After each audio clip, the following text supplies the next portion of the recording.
is February 2nd. It's a Wednesday. I believe we're in the evening time now. I've got 6:15 p.m. Okay. Standing on the river's embankment, below the bridge spanning above, Mort and Aurynn stand over a small child, asking after her missing father. The girl is wrapped in many layers of warm clothing, but as the wind continues to pick up this evening, the coldness to the February air bites at everyone's faces. The city officer standing with them halts from reassuring the girl that her father was not in fact sent to the mines, but must be somewhere safe where they will find him, as he begins assessing the newcomers to the conversation. Elsewhere in the city, Emil walks back to find his friends at a hurried pace. As he doubles back once, finding old habits hard to break, he takes in all of the satisfied faces of the townsfolk. Some clearly tired, others tipsy, and others still with the energy of a toddler, walk to and fro through the city streets, clearly feeling safe and secure in their futures. Garrick, having finished crafting his 0 days since an accident sign and handing it off to Rain, begins to pack up his tools. This city is nothing like Sigil. So clean and peaceful. At least his siblings aren't here. Rain heads down to sit with Blueberry as they eat their fill of, in air quotes, oops, there was a death, here's some food to make it better, end air quotes, consolation dinner. Meanwhile, Aurynn wraps up his questions for Gavin at the town hall, all while keeping a careful eye to observe his surroundings. And Davania, having just left the meeting, steps outside onto the sidewalk, a rush of cold coming up to greet her. As she looks out over the city sloping down the hillside before her, she once again mourns the loss of her family and friends and all she lost, as the shame begins to rise once again. Now we, as the witnesses to this epic tale which grows closer to its conclusion with every passing day, we stand with our heroes in these troubling times to ensure that their story will be told, that their lessons and sacrifices will be honored and be used to teach future generations. We stand with them and join them now, here, tonight, on Stormfall. Okay. Wow. I mean, God. It's time to get whatever with it. Woo! Let's cry every week, guys. I think that I will try and process everyone in order of getting back to the inn, because since Sam isn't here, Aurynn is going to deal with that more with the little girl. So I think that Emil, you'll probably be closest to returning. Maybe Garrick. We'll figure it out. I'll say maybe Garrick first. You're upstairs. You're packing up tools. So downstairs is this consolation dinner for death in the inn and tavern. You see Garrick down one level and off in the corner at the end of a table, Rain holding Blueberry as they're munching down on some of the food. What would you like to do, Garrick?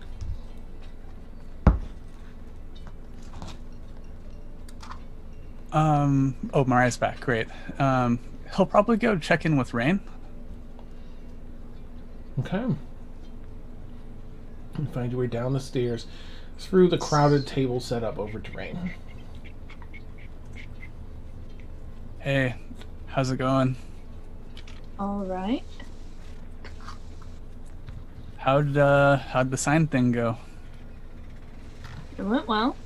Did they find it funny, or? I think they find it pretty funny. Huh. I'll have to try harder next time.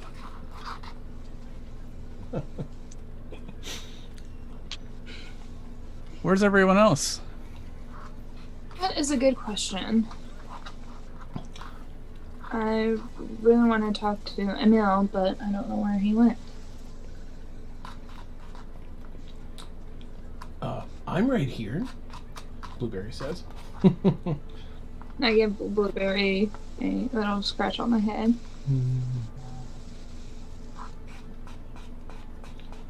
I like you, Garrick. I think you're funny. And grumpy. Do you think you can sniff out Emil, Blueberry? Oh. Actually, I think that Emil's close enough where Blueberry will probably catch the scent. Emil, you find yourself, if you're entering through the front door anyway, you've returned to the area where your friends are, to the inn, if you wanted to step inside. What would you like to do? Yeah, I think based on the news that Emil has picked up, it would be good to step inside, find... I believe we discussed before everybody left that people going different ways, so I wouldn't be surprised to only see a few here, but I'll head over and join them and say, hey, the others aren't back yet?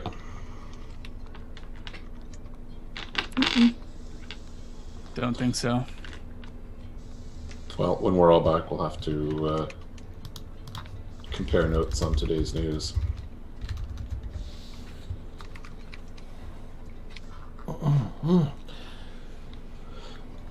Is the story with the food, is this free as well? Yes. Ooh. I look down at Blueberry, waiting for a response. It seems safe, Blueberry? Oh yeah, I've been testing it all night. It's sympathy food for the dead body. Don't think I've had that meal before. Okay. Well, I bought myself dinner while I was out just to be safe, since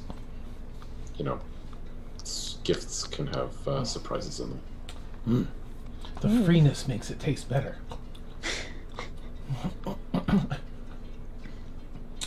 You have a bag full of free food. And it's Do delicious. you even pay for food ever anymore?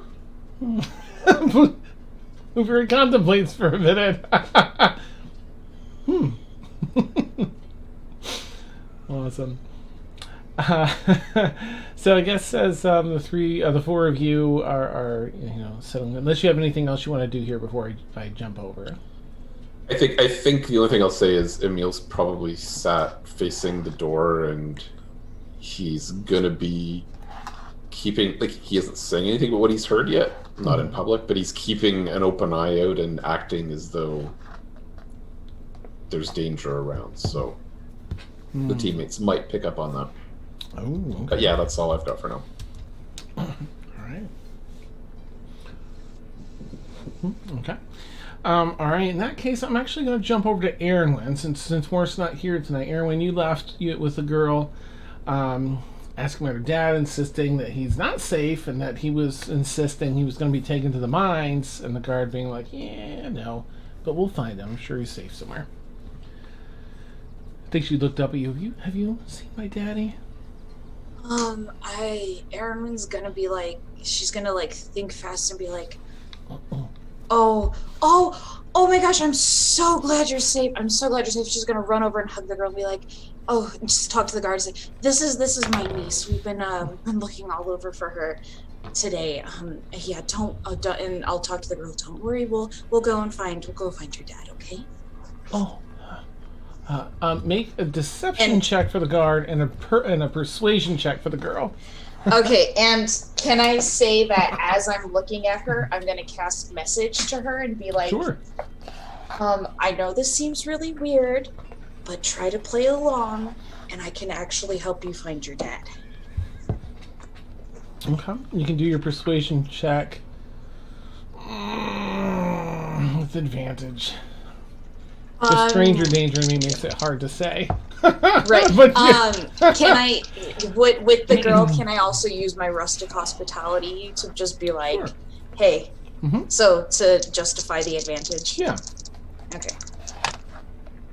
Ooh, persuasion? Persuasion for the girl, deception for the guard. How do I have a plus 12? Oh, wow. 31 persuasion. And a deception. Nice. Oh no. Natural 20. Okay. Ooh. So 26 deception. All right. The girl is so exceedingly convinced that it's just very natural for her to fall into the role of niece, which reinforces the guards' feelings. Well, all right. Yes. See, your father will be fine. Your aunt will take care of you. Yeah, absolutely. Thank you so much for all your help. Of course. We really appreciate it. Well, keep warm and keep safe. You as well.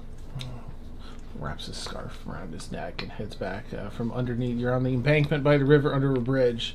He walks back up and up to the street and into the city, leaving you, Mort, and the girl. How old is she about? She is about, let's see, where's her?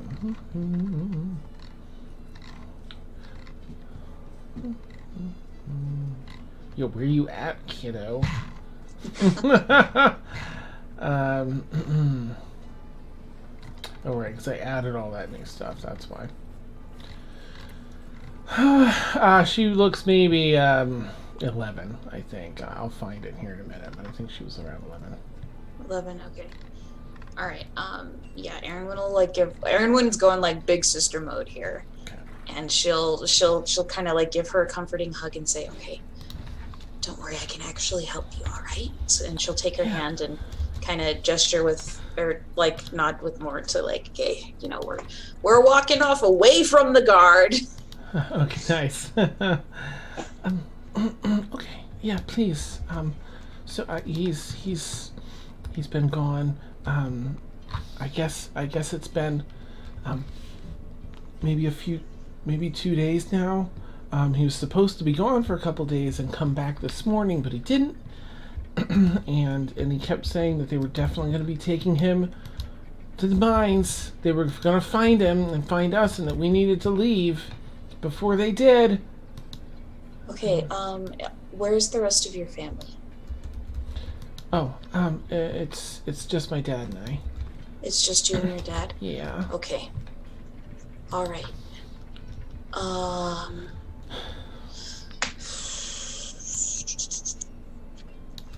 Okay. What's your name, little one? It's Alys. Alys, I'm Auryn. I like having, we can share an A name there. Yay! Okay, Alys. Alright. Okay, I'm gonna help you, and I'm gonna help you find your dad, I promise. Okay. We're gonna do our very best. Okay. I know it's scary. I know you don't like being without him, and I'm very sorry, but we're definitely gonna help you. Okay.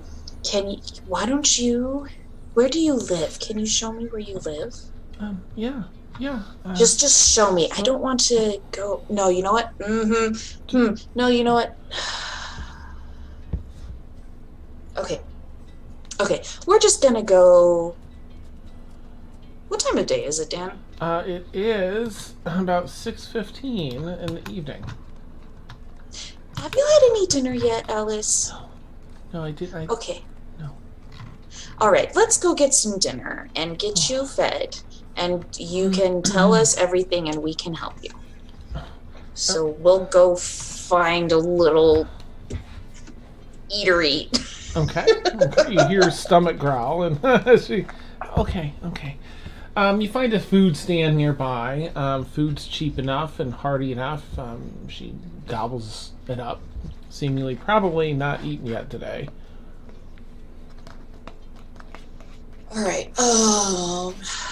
Okay. So we're gonna feed her, and we're just gonna like look for a park, just kind of like take her to like an open, safe, calm area with some food, and Mort and I'll just like be eating with her, and and Auryn will like ask her like about her life, just trying to like get her to calm down a little bit so that she can start thinking straight and start remembering details. Sure. They live a moderately decent life. They only got here about 3 months ago.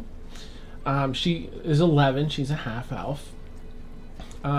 She has short, straight, golden hair and very beautiful emerald green eyes.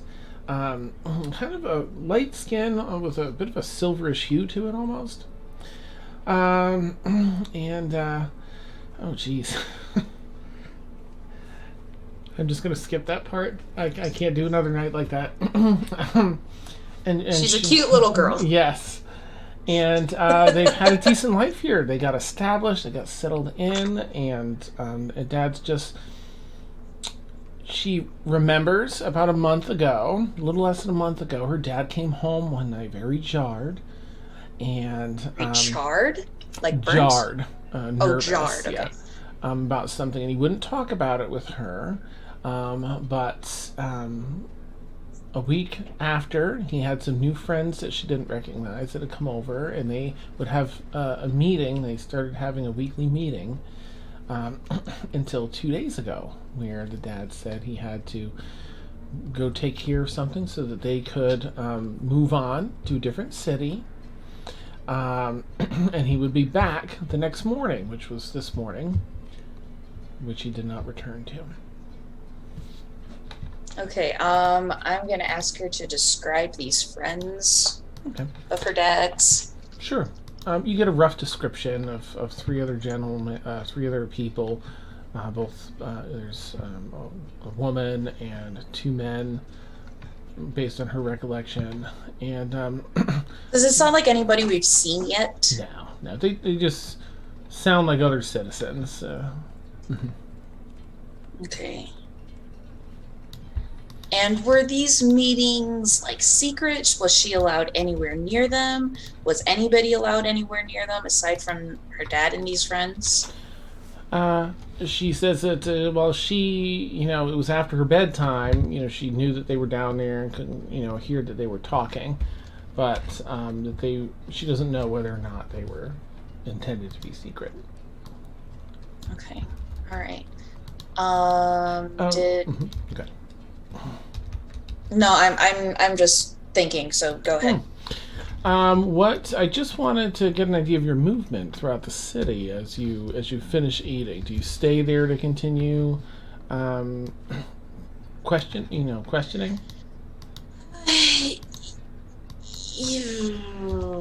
Yeah. I think we'll like finish eating, clean up our stuff, and then probably walk around the park. Okay. And while Aurynn is talking to Alys, she's gonna ask Mort to keep an eye out and see if anyone is following them. All right. If you're there, chatting and questioning for a little bit, you'll actually see, just as you're getting set up to go head to the park, you see two officers, the one that you saw earlier and another, walking with a gentleman, maybe 35 years old, mid-30s, half-elf, and he is walking alongside them, and one of the guards is sort of pointing around, back over towards the bridge, which is just like a block away. They're walking in just... Actually, make an insight check as you're sort of assessing them, and I'll have Mort do the same. Yeah, please have Mort do one. All right. Every single time! I have never rolled above a 10 for insight. Oh, brutal. That's a 7. Okay. Mort turns... so I hate to break it to you, but I think they're looking for her. That's the same guard, and they're gesturing about like... Yeah. People last saw her. I'll glance at... Okay, and I'll ask her, hey, Alys, do you recognize that man with the guard over there? Just don't... Shh. Remember, gotta keep it quiet. That's my daddy. That's your dad. That's my daddy. What's your dad's name? Leaf. And she's gonna Leaf? jump off her seat. Wait, no. I'm gonna hold on to her. Just okay. We just gotta make sure that it's. We gotta make sure that it's safe. But it's my daddy. I'm making sure that it is your dad. Okay. And I'll send a message to Leaf and say, okay. What is your daughter's name? Alys. Who is this? he says back in his head. My name is Aurynn. I'm a friend. Get away from these guards. I've got your daughter. She's safe. I'm gonna have... actually, roll a persuasion check, please. This, shouldn't be too difficult with the monster modifier that level 16 brings, which is amazing. 17, 24. Alright, let me just roll for you. Okay. He points sort of in a different direction, and the guards stop and head over there for a minute, and he runs over to the crossroads, a nearby crossroads. He isn't sure where you all are, and he's just sort of trying not to look around too obviously. But the guards have stepped off to investigate some other They've building. stepped off. Mm-hmm. Okay, I'll tell him. They're Okay, up the come. I'll give him like basic like okay, come a little bit more south, and I'll start like making a way to a more like more private meetup point. Just in case, because Aurynn is weirded out by everything. Nice. so she'll just kind of message him back and forth and just kind of like guide him, and then there you go. You find her. Oh, Alys, and they can have a nice embrace. Oh, daddy. Where did you run off to, Alys? Are you all right? And he looks up at you. Is she well? Yeah. We found her. She was kind of scared under the bridge, and we got her dinner, and we were just about to go look for you, actually. Oh, well, thank you. I can't thank you enough for keeping her safe. And she's looking up. Daddy, you're all right? Did they take you to the mines? I said, no, dear. The mines have been closed for so long. Where do you get these ideas, sweet? When he pushes her hair behind her ear. Can Morton and I insight check that? Yeah, go for it. I'm getting very big Bossing Say vibes. That's a dirty 1. Oh no! Everything is perfectly fine. There's nothing suspicious whatsoever going on. Thank you again. I do appreciate it. Oh, Alys, let's come. And he gives you both. Actually, he's gonna take out a gold, 2 gold pieces to give one each to you. No. Please, it's the very least. You know what? We actually, what you can do instead, we would love a tour of the city. Maybe like tomorrow at like lunchtime or something, if you're not busy. I'll see what I can do. If I can manage it, I'll meet you. He kind of looks around. He sees the eatery near-ish, and I can meet you here if I can manage. Yeah. I mean, it doesn't have to be lunch. It can be, whenever you're free or anything. So then we don't need payment. It's all right. All right, he pockets a coin. Thank you both again. Picks up Alys on his hip, or piggyback probably, because she's almost 11, and starts walking off. Probably backtracks to the guards a little bit to let them know, so they're not just searching for his daughter when he's got her. You just see him, hey, and they carry on a convo. Is what would you and Mort like to do now that they finish up and they walk off? Mort, that was I'm weirded out. Yeah, me too. Like it seemed all right, but after like those meetings, then they're like just gonna take him to the mines, and then he's like, no, the sudden flip has me confused. Yeah, like it seems too all right compared to what he was. Yeah, too perfect, and he was missing all day, which sounds like just about the right amount of time for them to take him down to the mines, modify a memory or two, and bring him back. Maybe we can bring someone with us if he does lunch tomorrow someone that can get a better reading. Yeah. definitely. I'm good at reading people. Let's go see if we can't find some donuts. So you two find some donuts and some grub. Are you heading back to the tavern after that, the inn, rather? Yeah, I think so. I honestly don't remember why we left the tavern, why we left the inn in the first place. Oh, I think you two were headed to the library, actually. Oh, the library. Right. Well, it's probably a bit too late for that now. What was it you were going to look for in the library? I might be able to just have it be a roll instead of... You were going to ask about the book that was found. Oh, right. Thank you. The bathroom book?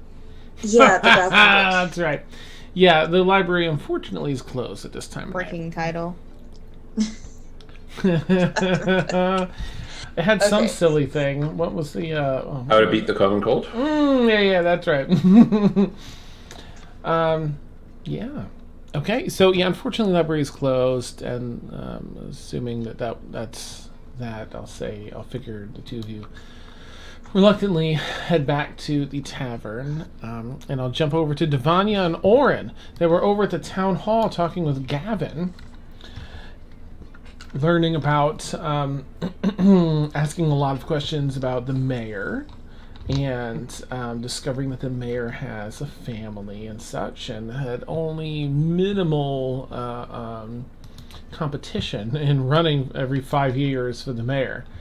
Ran unchallenged just recently, and I think it was 5 or 7 years ago, maybe 5 years ago, where it was the last time he ran, had someone challenging him, but that dropped out about halfway through. I think you were just leaving, Aurynn. You saw that there was a scrape on the floor. Yeah. As Gavin was seeing you out, and Davania, you had just stepped outside. Yeah.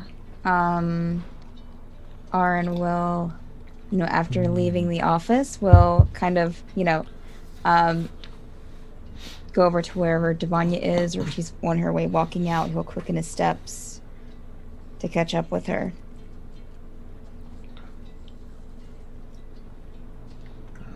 You hear that, Davania? As Aurynn catches up to you. And he'll just kind of, are you standing or are you walking, Davania? Are you on your way walking out? I'm walking. Okay. But not very fast. Okay. He'll just fall into step beside you then. I hope it wasn't my questioning. I was just trying to get some more information. I didn't mean to upset you. It wasn't you. He's just kind of walking with you. And as you're walking, there's something that we should probably discuss regarding the mayor once we get out of this building. She kind of side eyes, like, okay. So he'll just kind of quicken his steps a bit to get out. And after we exit, he'll slow his steps. Did you notice the bookshelves in the room? There were a couple of them, I think. One of them I noticed moves. There are grooves in the floor. Your passageway. Passageway, sacred room, something it usually... Yeah, one thing I've learned is that if there's a secret door, it means that... Well, of course, you already knew that they can't be trusted, but... something to, look into. But of course, that will mean we'll have to, when we exited the building, Dan, did we see any guards that were, like, guarding the building? Like, the entrance? It's fresh enough you can make a perception check. You didn't see any directly outside the door that you passed. Okay. But it's a moderately large building, so... I don't think, Oh, yeah, I forgot that my D&D Beyond stats are, like, way off, Dan. No problem. D&D Beyond went crazy with my stats. Like, I have a plus 14 perception on D&D Beyond for some reason. Oh, That's fantastic. I don't know what. So, what is my... Perception. Well, it's actually plus 13 perception. Because you have, I think, proficiency in it, and it's a wisdom-based thing, so... Oh, and I am, like, low. Okay. Yes. Did you play him in Vic's one-shot, the level 20 Battle Royale? No, he's still at level 17. No, he just has, that's like his, that's kind of part of his thing. Well, then in that case, it's 18. Nice. Thank goodness for modifiers at level 16. Yeah, you noticed a number of guards. There were 2 stationed. Again, the guards in the city aren't all...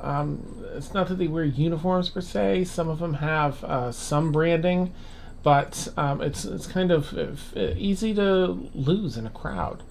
But they all have the same branding. It looks like not a lotus flower, more leaves than that, but all red and bloomed basically. And you saw 2 at least stationed outside, a few around the sides, and probably a couple patrolling with an 18, you would have noticed. Okay. Have we passed any in the last, like, couple of seconds that we've been walking outside the building? Is there one close by? Ish, maybe 25, 30 feet away. Okay. Aurynn will kind of suddenly turn on his heel and go towards that guard. Okay. Yes, excuse me. Davania's gonna stop. I'm planning on, I need to meet with your town hall here tomorrow, and I was wondering, when's the earliest that they get in? They open the doors at 8 o'clock. Got it. Thank you. Have a great night. You as well. And he'll go back to Davania.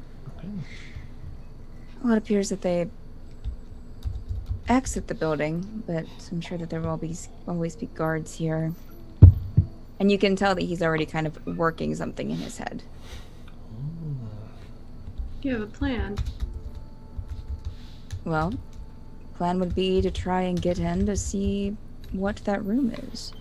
Unless we can somehow find ourselves in his office without him being there, without needing to break in, which... maybe. Regardless of whether or not we need to break in, I think there might be somebody in our group that could help. Excellent. The more the merrier. I mean, not for breaking in, but I have some skills that could be useful here as well. So, yes, let's go and speak with this person. Okay. She'll just turn around and walk back towards where everybody else said. She's like, awkward conversation, guys. Awesome. All right, so the 2 of you are, also returning to the inn? Yes. Okay, so I'm going to say maybe around the same time, within a minute or 2, shortly after all the hubbub back at the tavern and the food being set, and maybe 10-15 minutes after Garrick, Emil, Rain, and Blueberry have sat down to either wait or commiserate, Aurynn and Davania step in a couple minutes after Aurynn and Mort return as well. For those of you returning, you'll see your other 4 friends sitting down at this table nearby.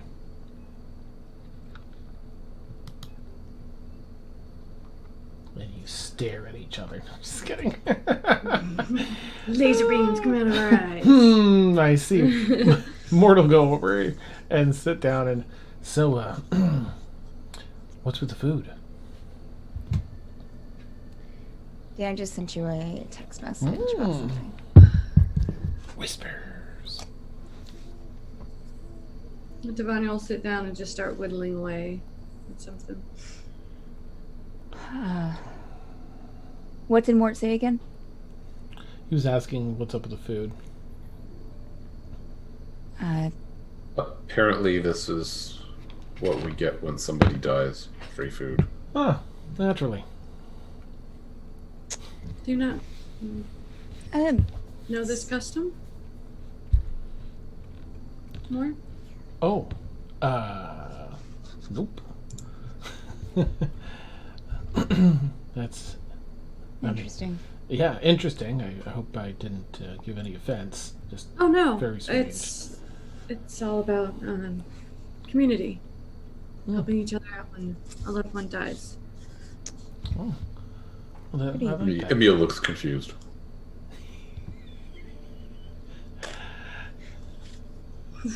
It's I've come across In the Thieves it. Guild, it's usually we divide up their stuff.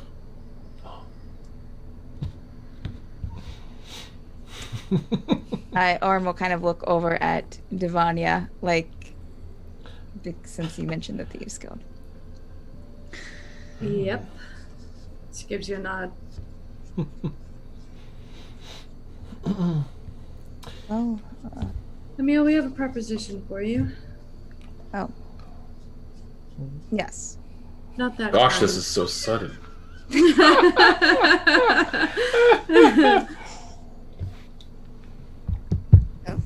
I just like my brain just spazzed out for a second. It's just...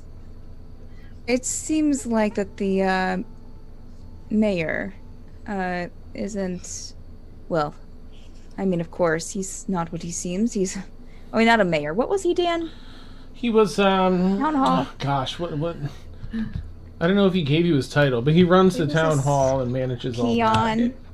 Would it be wise to maybe have this conversation upstairs? As Emil kind of looks around the room to see if anybody's listening in. There are quite a few folks here. You're not. I mean, there are folks within earshot if anyone talks at regular volume. There's even folks coming in that clearly are not staying here, but are citizens, as is the custom, as Davania, described, where it's community. So other people are sort of coming and partaking as well. So yeah, maybe safer. You get the impression. We can move elsewhere if you want to. I don't want to interrupt Blueberry eating, but maybe afterwards we'll grab a room upstairs and discuss news. Oh, Blueberry's sitting like slightly distended belly, like on his I'm okay to go upstairs when we're ready. I am a stuffed pup. No. And your legs hold you? Maybe if someone could carry me, that would be nice. Interesting. Davania's gonna pick him up. Blueberry, did you eat a bag of holding in your youth? Is that why you're able to eat so much? I do eat a lot of strange things. Noted. Shall we move upstairs then? Absolutely. Sure. Aurynn will take just a few quick, like, anything that he can pick up with, like, his hands off from the food and, like, put it into a napkin and just take it with him. Okay. That's a family trait. Davania's just gonna grab a whole plate. Aurynn will kind of look at Emil, like, kind of a little confused, and just keep walking. Dan, are we the only people with rooms in this hallway? So it's sort of a U-shaped. The stairs are just wide open at the base. You can look up and see all three levels. It's sort of a U-shape around the building. Along this side of the hallway, let's see, there were 3 bedrooms between you and the bathroom at the end on that direction. I'm going to say no. There are other bedrooms, and some might have been rented out or given out while you were away. So you're unsure. Okay, so it's not really a good place to put an alarm in the hallway because there Correct. will actually be foot traffic. Okay, that's all I'm asking. All right. Okay, sorry, let's grab some. We'll assume we go to someone's room, we can have that conversation. I just wanted to make sure we weren't overheard. Yes, we can go in mine. Sure. And we'll open up his room to everyone. Okay. Emil will sit by the door and keep an ear out by the door, just in case. Okay. To make a perception check with advantage for me, since you're listening out for it, just to know what you're at, what level you're hearing. Is it the 30s or the 40s? Is Spike fan? Oh, okay. All right. Nice. All right, so you've all settled into this, sizable room, enough room for everyone to kind of stand and/or sit moderately comfortably. Emil by the door. Blueberry just like bleh, on his back in a bed. So this town hall fellow that me and Davania went to speak to, this peon, had a interesting thing in the office, bookcase that moves, which usually to me, that I know of, and usually indicates something's, they're hiding something. Secret Tunnel room, I mean, could be a secret sex room, but we don't know. So you want in the secret sex room as well? Aurynn will smile, okay, smirk. And not in this case. Nah. But, a lot of questions now. I don't think that, it's, in an office. It'd be different if it was like a private library, but, They could always cast silence. they really could. They really You've could. thought this through, Garrick.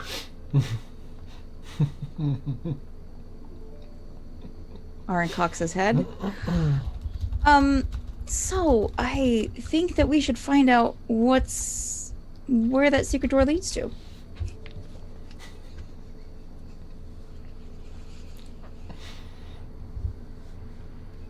Okay, that makes sense. I guess there's two possibilities, right? Either it's just a closet with something in it, Sure. or it's a passage, and we can probably learn a lot about whether or not it's a passage by doing some investigation exploration of the building, because for a passage to go somewhere, there has to be gaps, there has to be, an empty space that the passage fills, so Smart. that's definitely something that can be done. How big is this building? How public is this building? It had a few guards patrolling, at least this evening it did.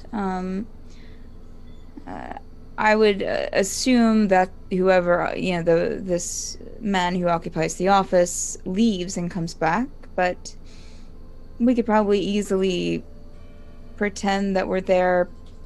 How many, did we see any, just regular, townspeople in the town hall, Dan? Or was it only guards and officials? There were a number. There's sort of an open library, like a reference area, rather, of materials related to the town that maybe no more than half a dozen on your walk back and up to the area where you had the meeting. They do have a reference library there, so it's not uncommon to see the regulars in there.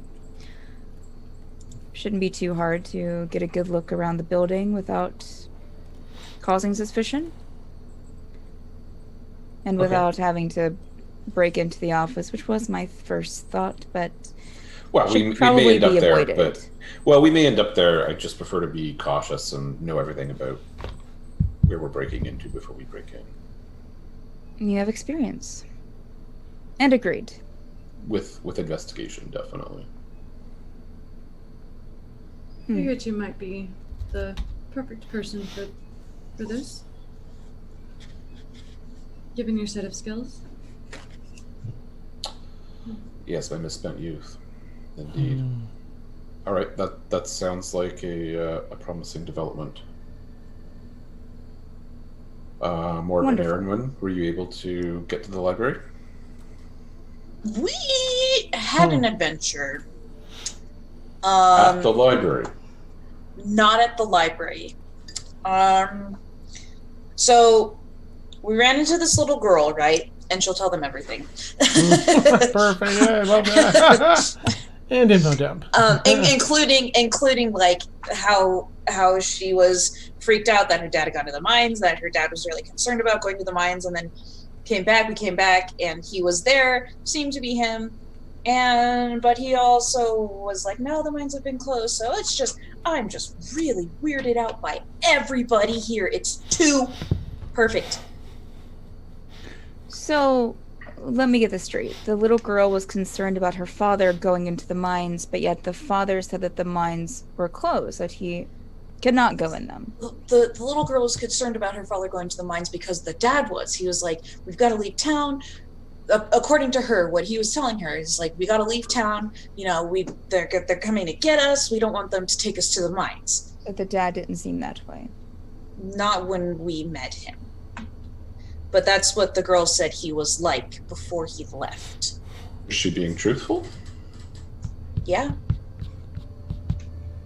And you handed her back. You I mean, follow them to their house? When you handed her back, was she afraid of him? No, it was her dad. So, and everything seemed all right. We are going to meet him tomorrow at lunch. So. Okay. Well, my news might be the most dire. I met someone who seemed reliable, who said that people who investigate the strange going-ons in this city tend to disappear, and that there are a lot more deaths than they'll have you know. Comforting. Do they know where these mines are? I'm sure they said it was the mines that were closed. So I'm assuming it's the ones that were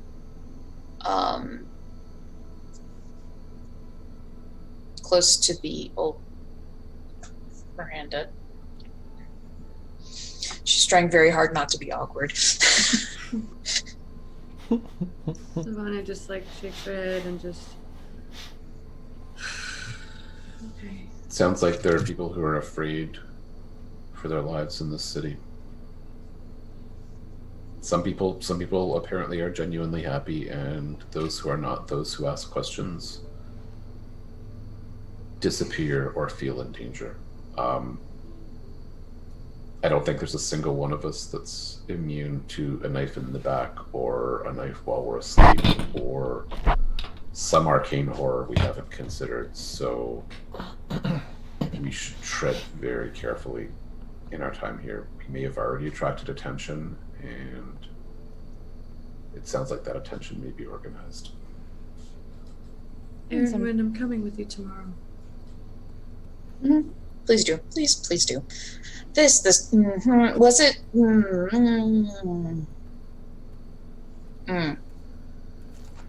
She just shoves a donut in her mouth, an entire donut.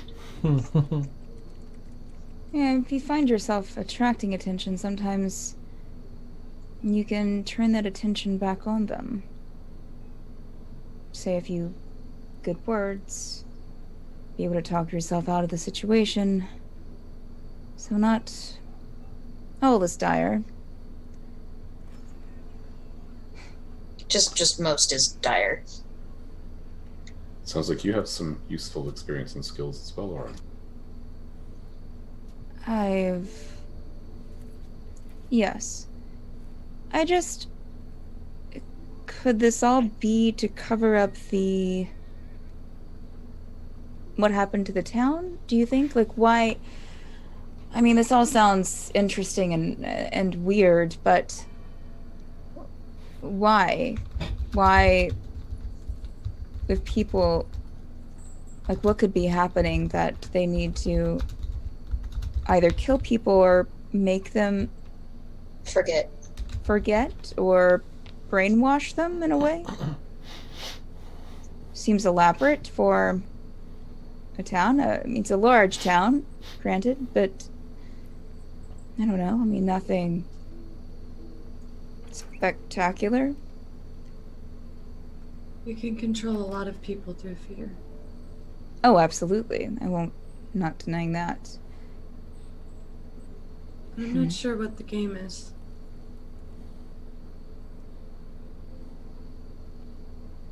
Fascinating. I think that's the question we need to answer. I think we know there's something wrong here, and at some point, because we have powerful and knowledgeable friends, our best move might be to retreat and disseminate the information, because apparently nobody outside of town knows what's going on yet, but we do need to understand the why. I mean, it would be great if it was something genuinely beneficial, but it's looking less and less like that all the time.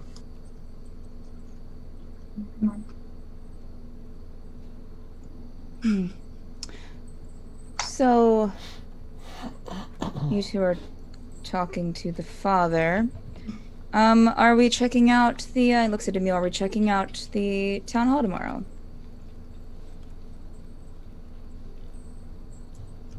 I think that would be a good plan. I'd be tempted to do it at night, but I'm not certain how safe it is to travel the streets at night just yet. That's something we should probably We can find be out. at least watchful of tonight. Yes. Get a sense as to whether or not, because all of the newcomers came to the same inn, is this inn just being watched? True. We could probably find that out without arousing suspicion if we're clever and careful. Absolutely.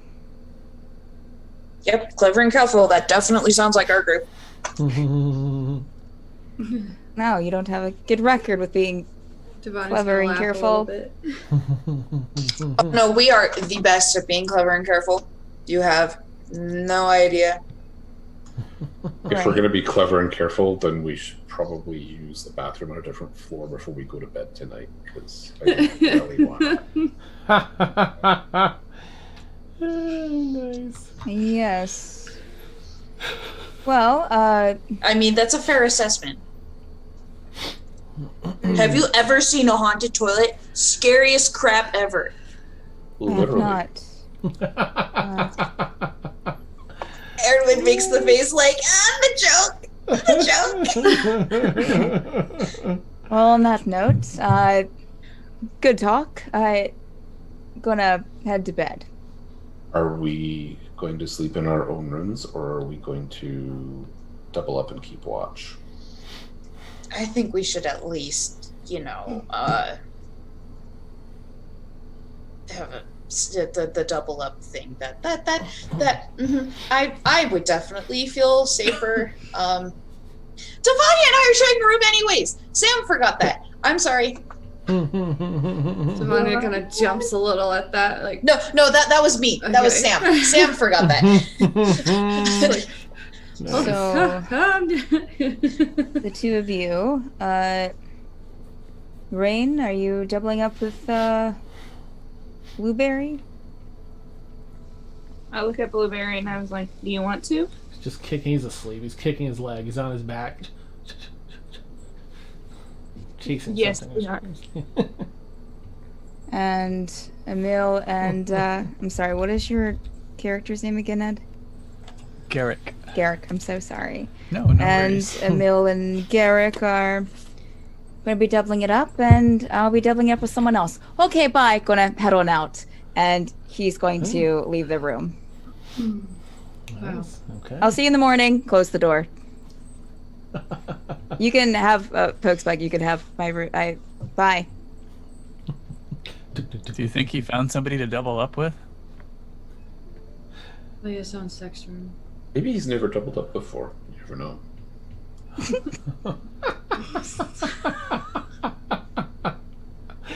Awesome. Is everyone else heading to sleep then in their respective double up rooms? Davania wants to do something before she goes to Okay. Like, Ren has her. Apparently, lots of people do. Mm. I don't know how you double up, Dan, but generally there's not a whole lot of sleep involved. Yeah, night. Awesome. Did we play the After Dark morning here? Oops. Okay, sorry. So, Rain, you're also doing something? Davania and Rain? Rain, what you got? Oh, no, I was just technically, Rain has their own room, because since Blueberry's a dog. Gotcha. Nice. Oh, you lucky ducky. In that case, Davania, I'll go to you next. What are you up to, Davania? What would you like to do first? She would actually want to go out of the city Oh, okay. and go to the original spot Okay. and see if she could find the old entrances to the old mines. Oh, gosh. My nose is running.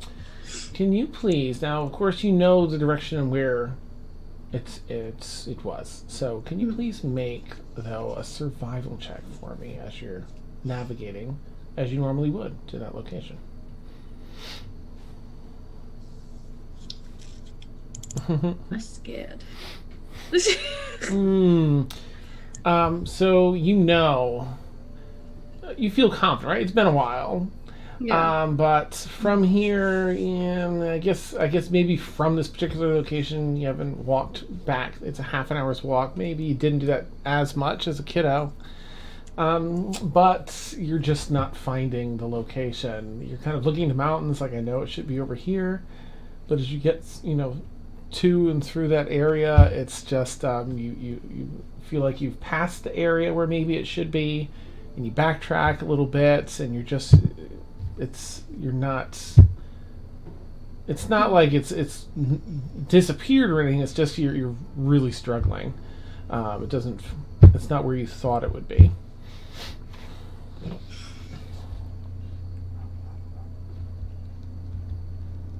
She'll go back to the city after saying a prayer for her family and then just go back and go to bed. Okay. And Aurynn, where are you or do you want to talk about wherever you're headed or what you're doing? Yeah. Because and also after Aurynn steps out the door of the inn, he's going to cast invisibility on himself. Oh, okay. And is going to go first towards the town hall. Mm-hmm. And just kind of he's going to stay at a distance, but just so that he can see the town hall building and just watch, like, the guards, how they're, like, if they're circling the building, okay. How many he sees. So watch it for, like, maybe a half hour. All right. I'd say with a half an hour, you can do an investigation check with advantage. Okay. You keep warm. See the breath before. Well, that's an 18. Okay. You notice at least 8 different individuals seem to be patrolling this area. There is, let's see, there doesn't appear to be any particular order to their patrol that you can see within a half hour time frame, but you see them pass and go from different directions. This is between the outside, you see 3, and then on the street you see 2, and what does it leave us? 3 more you see within the building. You'll see past a window or something here and there. You figure it's at least probably 3 that you've seen. Okay. And then also, he's going to go towards the place that he noticed earlier on. You said that was the leather boots? Yep, the leather boot. And is going to keep an eye out as he walks there. Just make sure to just see. He's going to keep invisibility on until he gets just outside the door, and then kind of step to the side and take it off of him before he goes in. But on his way, like from the inn to the town hall, from the town hall to the leather boots that he saw, he'll be keeping just kind of looking around for anything weird that's happening on the street. Okay, make a fresh, just a straight investigation check if you would. Wow. Stephanie. That's a 10. No, yes, a 10 total. Seems like a fairly ordinary night. There's, people tend, no super heavy drinkers, but there's plenty of people that are moderately drunk and either heading to the next bar. This time it's more that they're heading to the next bar. Some people that are going home after a long day, but it's not super busy or anything. No funny business that you spot. Okay. He will, as I said, take invisibility off before he goes into the leather boots. And go up to whoever's officiating. Okay. Do you want to roleplay that or just, Sure, let's go for it. Can I have that? There's a woman in a pirate costume that's sitting in a chair. She slaps her. No, I'm just kidding. Sorry, that was a TikTok reference for everything. I must have completely missed that one. Dance. So a piratey looking woman stands up out of a leather high back seat, sort of saunters over in a menacing way. All right, and what can I do for you? Looking for male companionship this evening. Drow, preferably. All Actually, that's only. Certainly. You have to wait about a half an hour.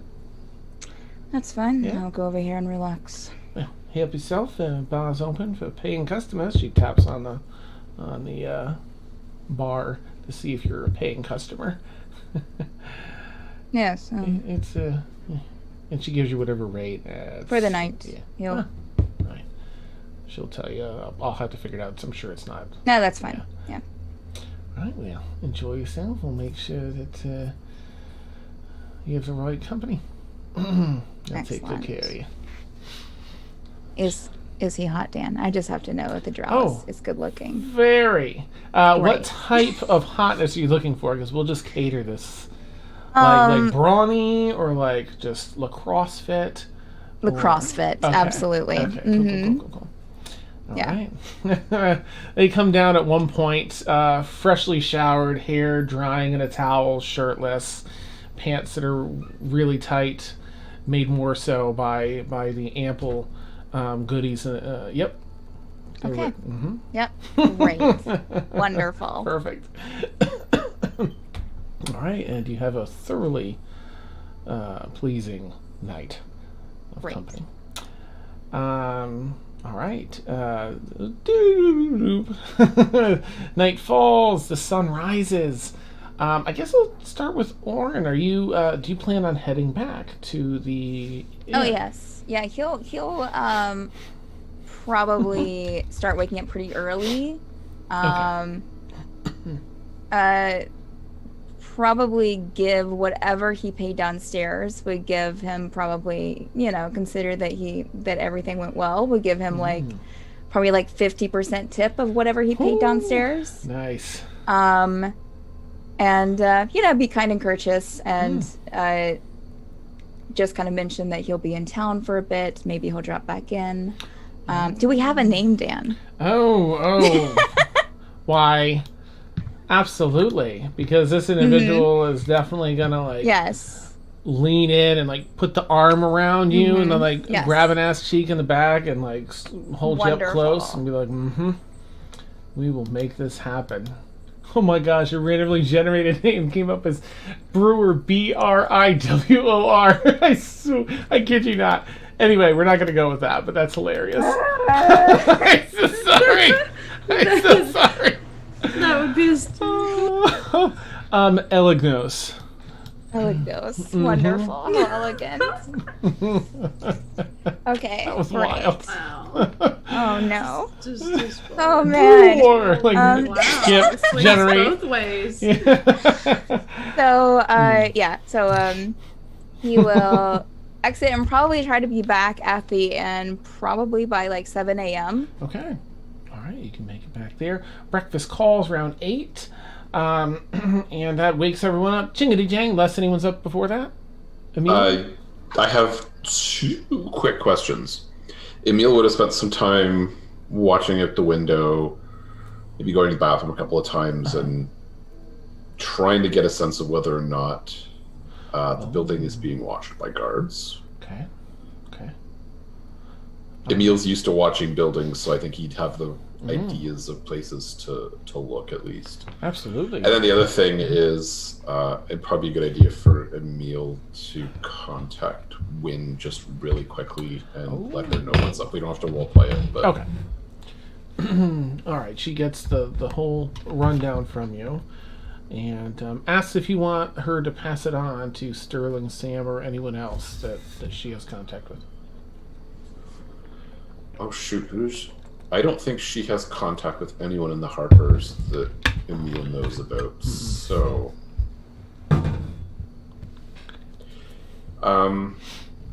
yeah, I guess pass it on to Sterling Sam then. Okay.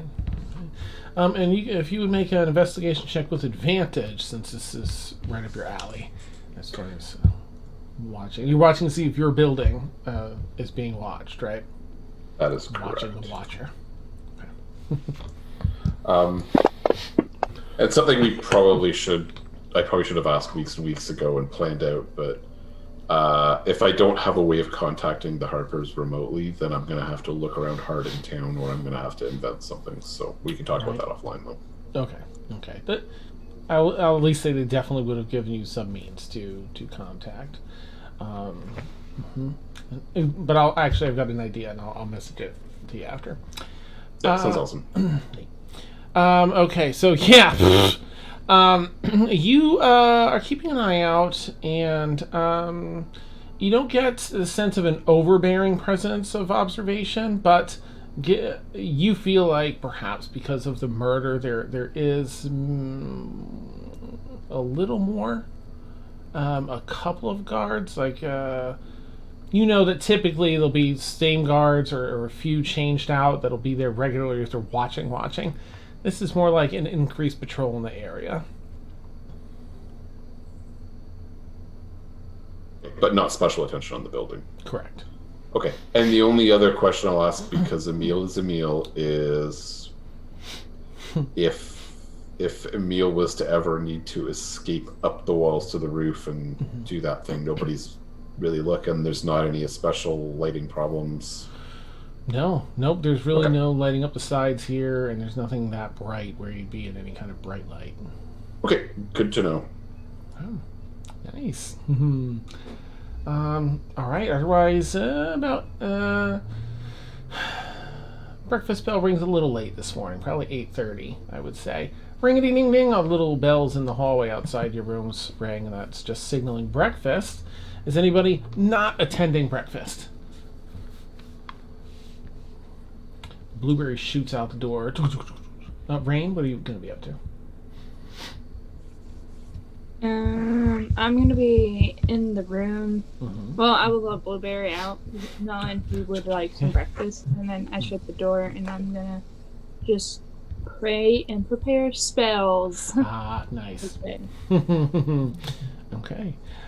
All right, so collectively, Aurynn, you're back. You're back already. So you find your way back down or out, or you're already out there.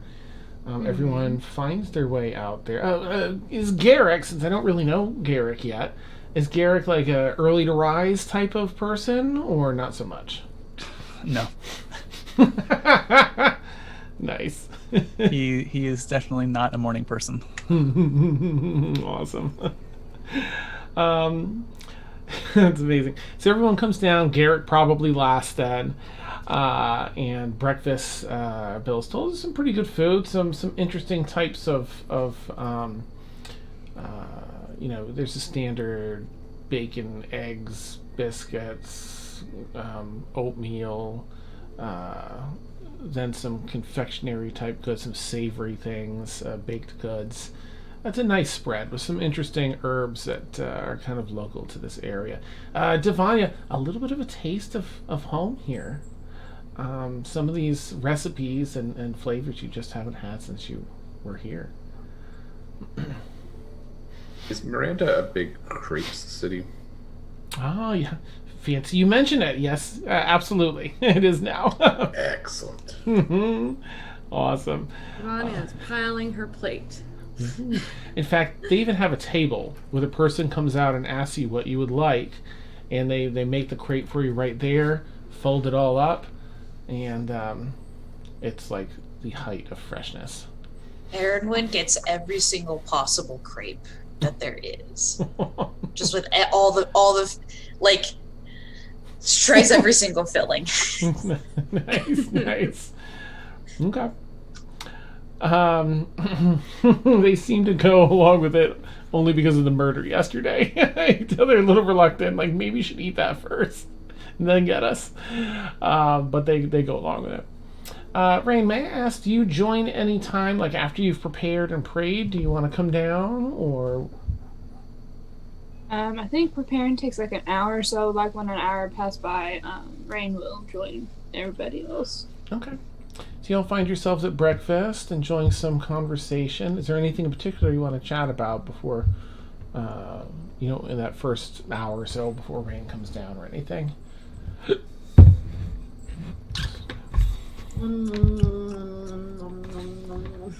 I guess maybe the big question would be to ask Davania what she wants to do, because she's the local expert. Like we have ideas for things to do today, but Davania, what do you think we should do? She swallows the food that's in her mouth.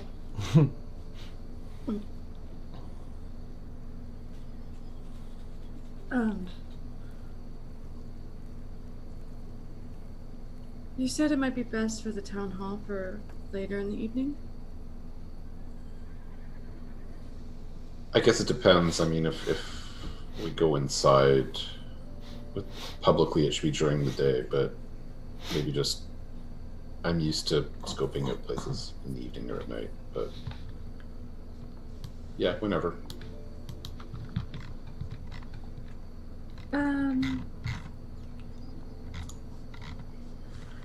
I guess I haven't really thought about it. I'm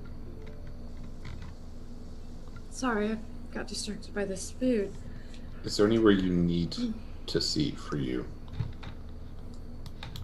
I saw it last night. Quick question. Did we know that Davania left last night, or did Davania sneak out? Sneaky sneak. Mm-hmm. So we think you're talking about spending the evening with Aurynn.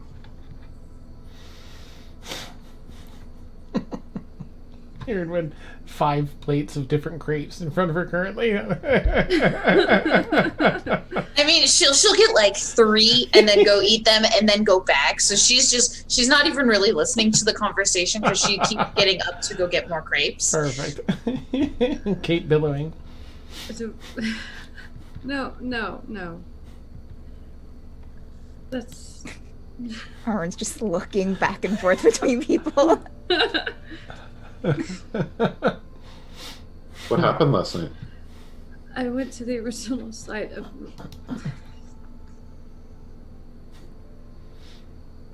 Did they let you out of the city?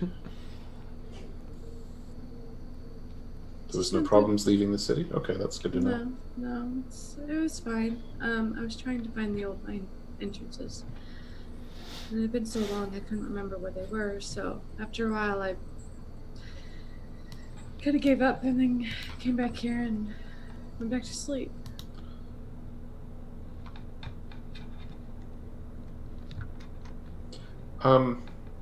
Meta question, because Warren just doesn't know the answer to this. I know when we had Kaelin, we had a dwarf, so we at least had some stone cunning, or like some knowledge of... Yeah. Does Mort have that? Does Garrick have that? I can't remember what Garrick's race is. Like, do we have anybody who might be able to have an advantage in finding mines or entrances to underground stuff? I will check Mort. I don't think he does, but... I think it's... I'm a gnome. I think it's just a dwarf thing. Oh, although I am a rock gnome. I don't know if that. Oh, I don't think that gives me There anything. you go. it would be under abilities if you have it. Yeah.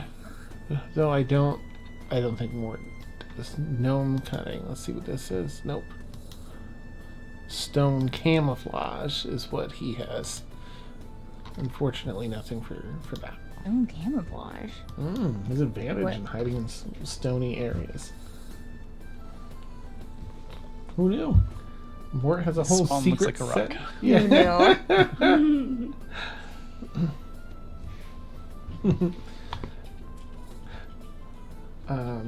As you're all discussing, I'll say, Rain ends up joining you.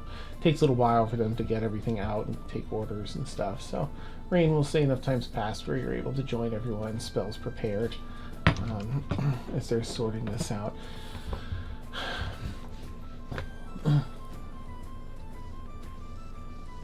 Well, took a little walk about the streets last night. They seemed pretty quiet. It's almost unsettling, isn't it, how normal it is? Yes. I've...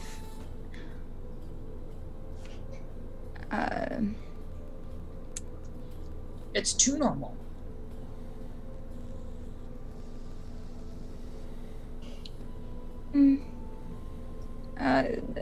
I would almost say that it kind of goes over normal into abnormal. Normal would be, every city of this size especially has things going on, but it almost seems like this one, or they're trying to make this one doesn't, or just kind of brushing things under the rug, which seems more of an attitude of an imperial city than a place like Miranda.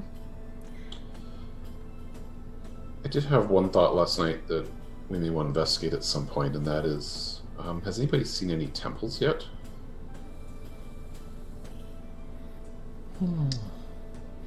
Did we see any near the park, Dan? I Or think during going your by the library? tour, you would have seen there were no grand churches or chapels, but there were some smaller to mid-sized chapels. I imagine it would be an assortment of the larger deities, greater deities that you would have seen through here. Effectively, you didn't see any aligned with evil. I think the main ones were aligned with evil. You'd all be pretty aware of without a check. So it's here, but it's almost like it's kept on a smaller scale, like a lot of things here. Which I think Emil would be suspicious would be a clue, but of course, Emil can't enter any of those temples, despite the fact that he's a cleric. So I think Emil would suggest that's one thing that Rain might be able to do is to interface with a temple or two. Just throwing it out there that we could do it sometime in the next few days if we're still looking for information. But I don't know if, I guess we asked Davania and we haven't really got an answer if there's anything specific Davania is looking to do because she already did it, I guess. Oh, Mort and I need to go to the library this morning too. You hear some cheers across the floor. Some people race up from their seats and head over to the windows facing the street. Aurynn will look out a window immediately. You see a moderate-sized crowd bustling about with a few individuals, 4 different women by the looks of it, that are walking. In the center of it, they are walking through. The way is clear before them, but a lot of people are sort of walking about up and down the sidewalks and giving waves and cheers. There's a woman in front, seems to be waving to everyone back and saying some things, bowing head. They turn to enter the inn and tavern. Oh my gosh, let me get the name. The Harvest Inn and Boarding House. In enters 4 women, elves of different natures, and our good friend, our good friend Aloth, who runs the Harvest Inn and Boarding House, runs over. Oh, yes, hello. Oh, to what do we owe the honor? And she almost gives not a bow, but a like a deep, a quick curtsy. Lady Fenwick. Now, let me send you a message, Melissa, real quick. Oh, come on, phone. I'm gonna send it to the phone because I've got it handy. It's hard for me to message through other things whilst streaming. So I should turn my phone on because it was charging. Oh, sorry. Oh, you know what? Yeah, I'll send it elsewhere then. I forgot that your thing was charging. Silly Dan. I've turned it on now, but it's still on the charger. Okay. Davania would look at Emil and nod towards him and let him know that she'll check out the temples and stuff. I think my seat got lower. God damn it. Oh no. I felt shorter. Okay. My phone is auto-correcting. Sorry, let me fix that. Fix it, you old fart. I know, right? How do you hit this button? Okay, there we go. Did Dan just go Swedish Chef on us? Yeah. Yes. Aurynn would sit down and probably kind of let's see, do we have if he's sitting near Davania, he'll kind of lean into her and ask if she knows these people. If he's not, he'll cast message. If he's sitting close to her, he'll lean in and ask. Okay. Do you know those 4 people?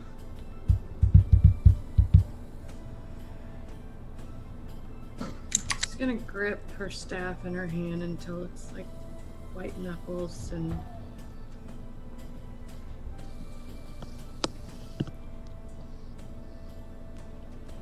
Mayor's family. Oh. I believe. You hear someone run by. Oh my gosh. It's the mayor's family. Listen, don't let him leave. I have to use the bathroom real bad. I'll be right back. Wait, just stall him. And they run off to use the bathroom, as will we for our bio break. Wow. Jeez. I know, classy Dan. For anyone who doesn't know, we take about a 10-minute bio break. Gonna make some fresh coffee, and we'll get back to the mayor's family and stuff. Oh my gosh. All right, we'll catch you all. We'll leave our audio hot because we are, and we'll catch you soon. And just to let you guys know, I'm still here. I've been having a migraine. I don't know, a headache all day, and then like muscle pains. Oh, jeez. Muscle and back pains all day. I'm just like, goodness. no. I hope it's not. Yeah. Yeah, I hope it passes for you soon. Jeez. Yeah, me too. So I'm here. Okay. I have my laptop right in front of me just in case if you need me to roll in. Okay. So. Nice. In fact, I will when we get back. Okay, I'm gonna make coffee. I'll be right back. Oops. Oh my goodness. Thanks, Ab. It's just like I popped my back. Had my dad pop my back last night, but I think I'm still gonna get tested either way. But I'm just going to probably see if we can pop my back again. But I think this is the way I've been sleeping, and then yeah.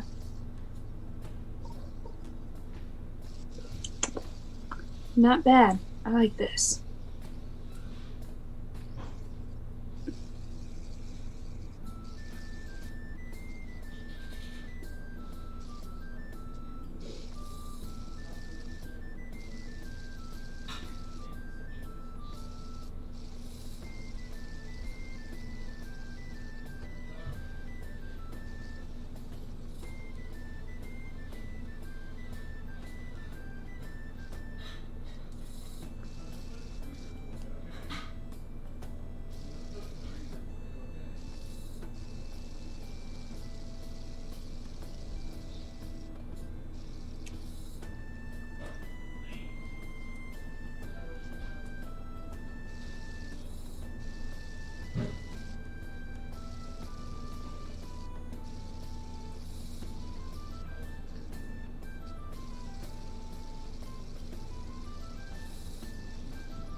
Hope everyone in chat is having a good evening.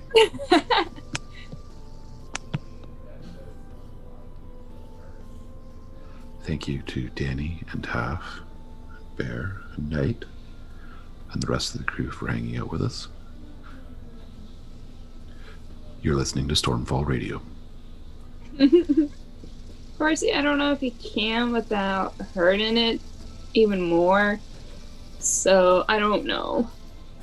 Because, like, yesterday I had, like, a muscle or, like, something in my shoulders that has been bugging me, and it's that, but it's lower back pain as well, so. I hear a good solution for that is you hire a drow and they look after you.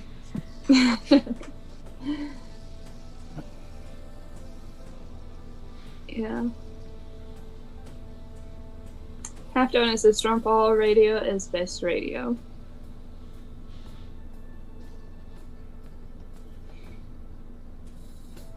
This is 96.9 Stormfall Radio.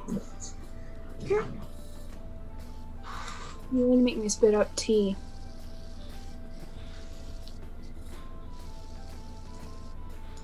Well, don't do that. Yeah. So the tea company that I order, they have like, you drink tea every day, so you have different teas. So yesterday's tea was kind of bitter to my taste. I gotta see what today's tea is black tea, and then there's like oolong tea and just all sorts of tea.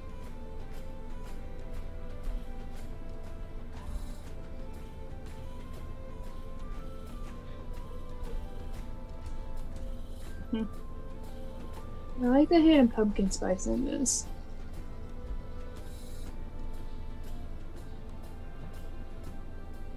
Yeah, but also black tea has like high concentration caffeine, which I don't need.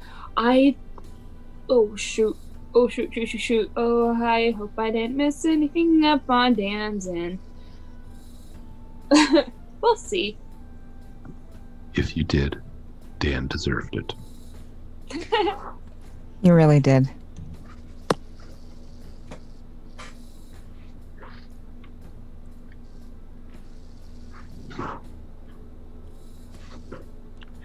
Horsey Toad, you're not wrong. Oh.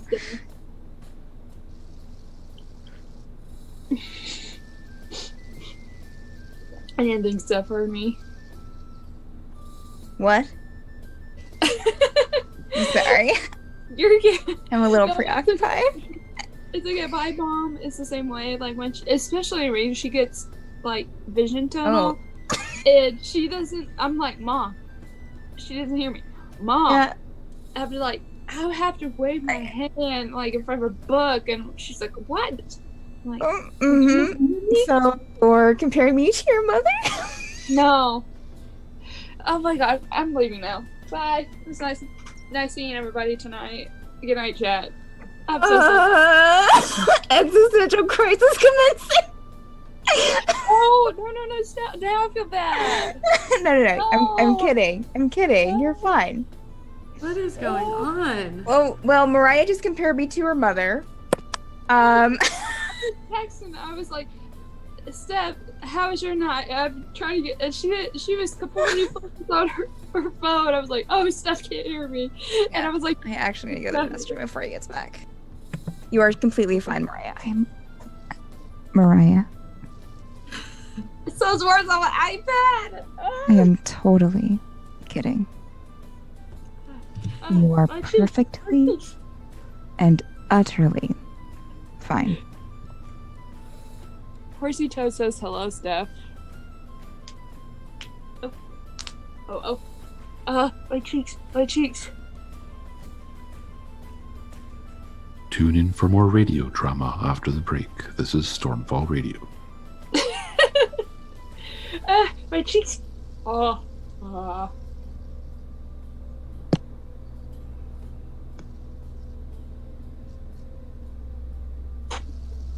Oh, oh, oh.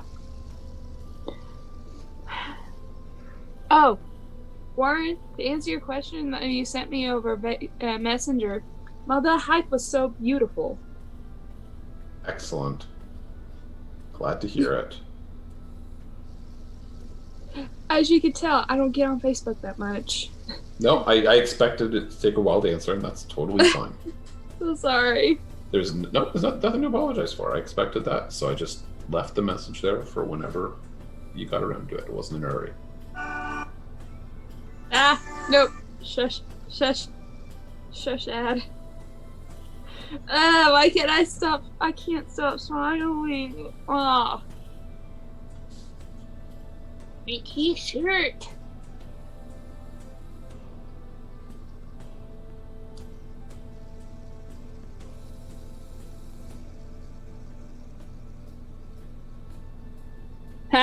Half my screen was black, so they couldn't take a picture. Haha.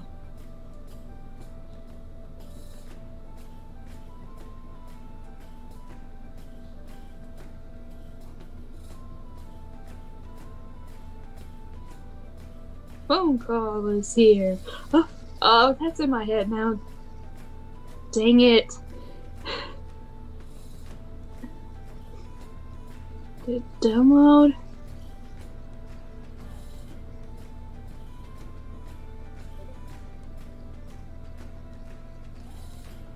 Oh, there it is. The phone call is here! The phone call is here! The phone call is here! That's my ringtone. That would it's wonderful. That wasn't what Steph was going to say. Steph, my original question that I asked Lies. Uh-huh. Sit on a throne of lies. was, how are you tonight? Oh, I'm good. I'm good. I'm good. I'm just clearing off some things on my phone because I ran out of room. So. Oh, I understand that feeling. Yeah. Yeah, I can't. Yeah. Oh gosh, my back. Oh. All right. What else was I? Lord. Oh, I heard a tiny pop. Oh. I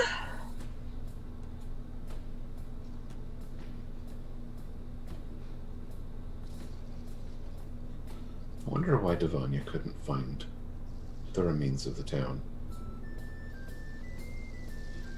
You'd think even after 10 years there'd be a well or something? Yeah. Yeah, usually. Or even and if there were mines there, like, that's not something easy to hide. Right. Yeah. Halloween's on a Saturday, right? Yes, ma'am. So, anybody gonna dress up on the 30th? I don't know. I don't really have anything to dress up into. I think Ed and I agreed we would dress up as each other. It'll be. I can't. We're even going to remodel our rooms so that we look. Oh, good. Yep. Good. Yep. Confuse everybody. Yeah. Mm-hmm. And send me that picture of just the background, right, Warren, so I can set up my green screen? There. We're already halfway there. I have options. Since I have Usa-chan, but I don't have a wig for Honey Senpai, but I do have a wig for, because I cosplay as Deku. So if Deku watches Aurynn High School, he would cosplay as Honey. So that's thinking about that, or just I have elf ears. I have a blue wig. I have options. I also have a purple wig. And a wig that does not fit me. I mean, I could definitely go for a wig. People wouldn't recognize me at all with hair, so.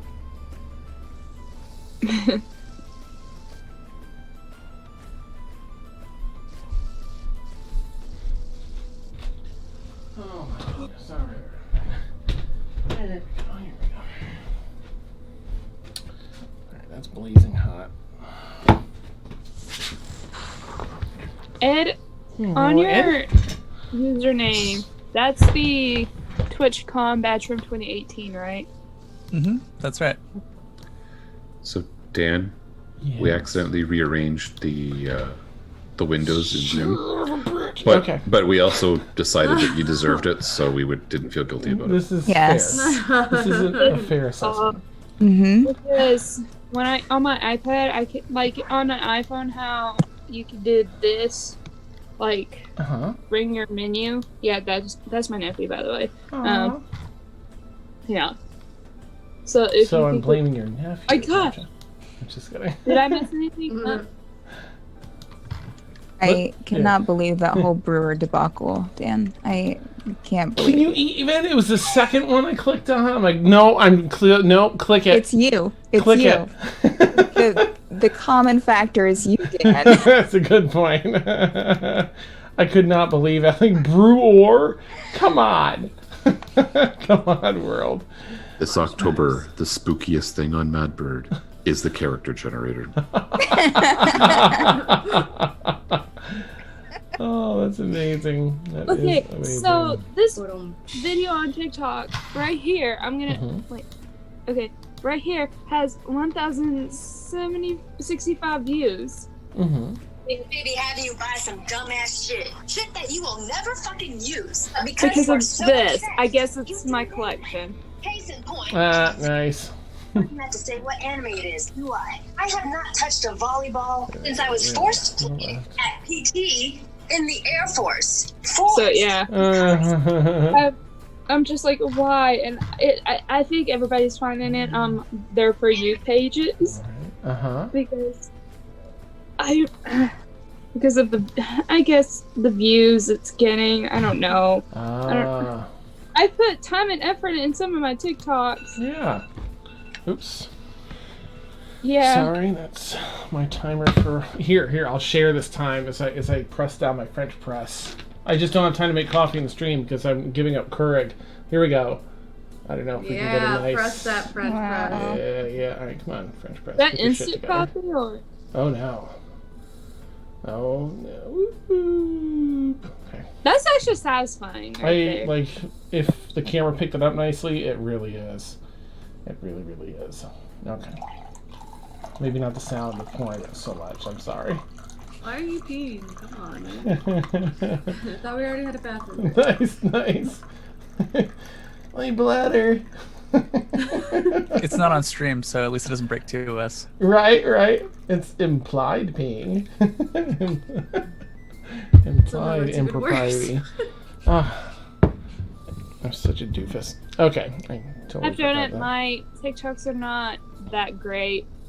I stopped doing cosplay because I'm shadow banned on TikTok, and so it's just like, why put in the time and effort into getting into cosplay if I'm not gonna get views? So that's bogus. Oh, I can't put that over there.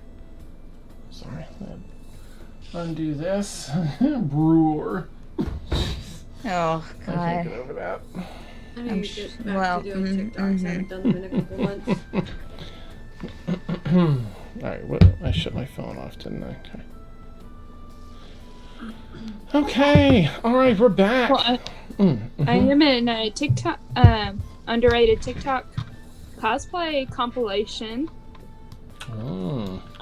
Cosplay, some awesome cosplay on there for release. Okay, hopefully that went through. So, yes, Davania. This is you recognize that last name as you shared with Aurynn. And stepping inside, as the innkeeper goes over and talks to the mayor's wife. Mayor's wife gives a polite nod back and starts gesturing around the room for everyone to quiet down as there's a bit of a ruckus firing up with their arrival here. Everyone seems to be extra pleased. There are a number of people that are with you, of course. Excuse me, that are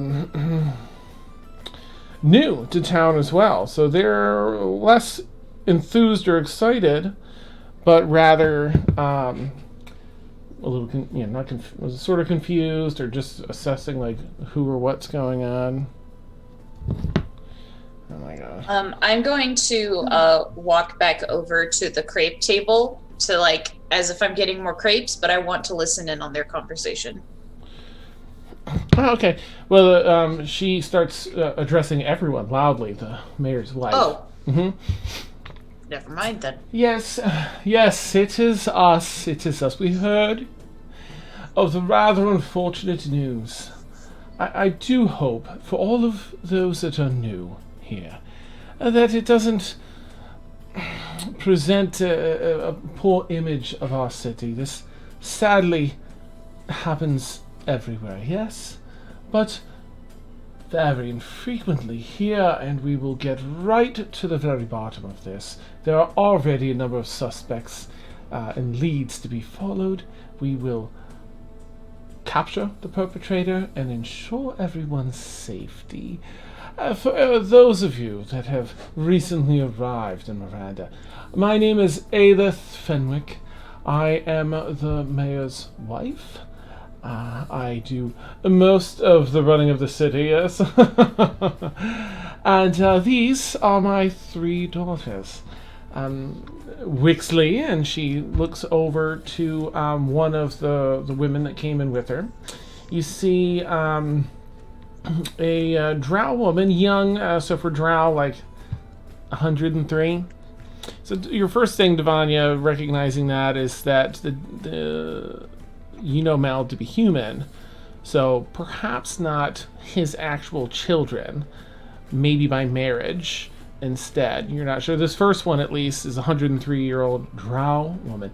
Fairly short, wavy white hair, a very deep, dark gray skin, beautiful hazel eyes with like a fire that burns them, of kind of a ferocity. A very noble, beautiful face.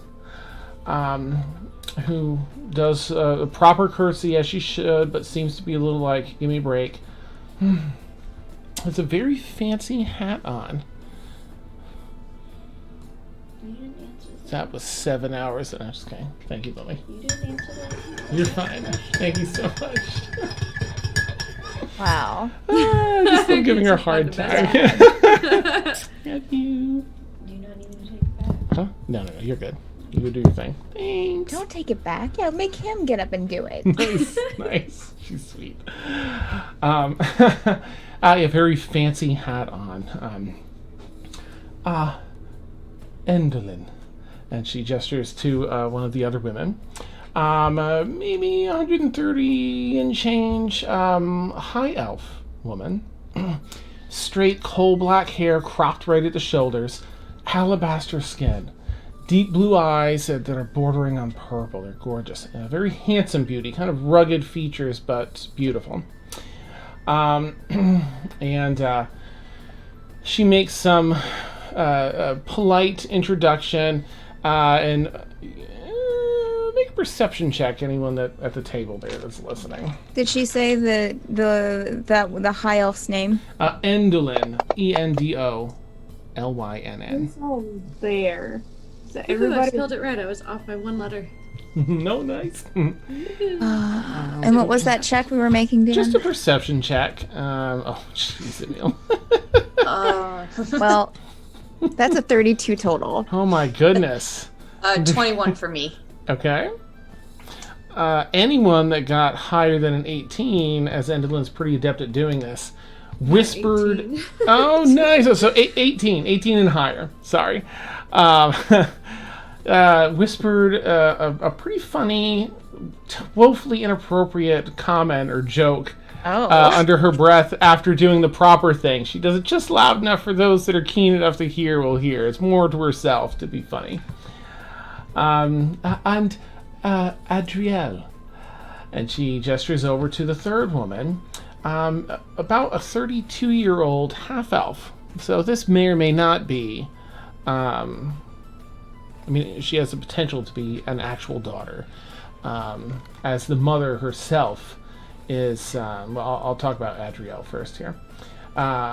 She has curly, short, platinum hair, freckled, very dark brown skin, reddish-brown eyes, and a round, luscious face. You catch her almost tapping her foot, waiting for the introductions to finish. A little impatiently kind of gestures. And that was Adrielle Fenwick. Mind you, the mother is... she's a high elf, so it's a little difficult to gauge the age, but maybe mid 100s, upper 100s. She has cropped, straight red hair, brown eyes. She has a bit of a reddish hue to her skin from a lot of sun. And she's only a little shy of 5 feet tall. Seems to have a bit of a skinny build, but she has an edgy, awful face. And she smells mightily of incense. So, I kept that in there because it seemed very appropriate. I'm questioning your choice of character creator. I love this. I mean, you can smell like the parfum and the incense, and it's like, wowzers. It's not taking a bath in a long time. Yeah, or she took a bath in it.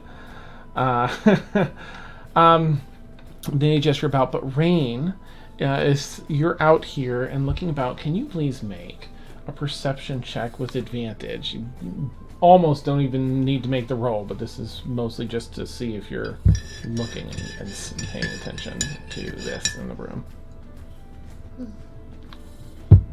I'm here, by the way. Mm-hmm.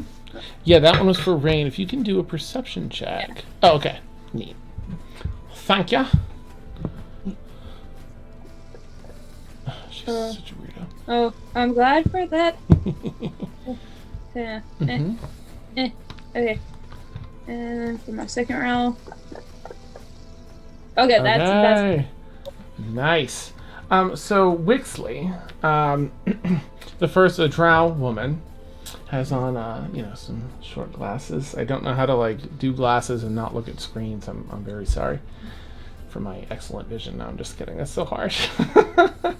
Okay. She's one with the fancy hat, and you spot, interestingly, a small ghostly figure on her shoulder.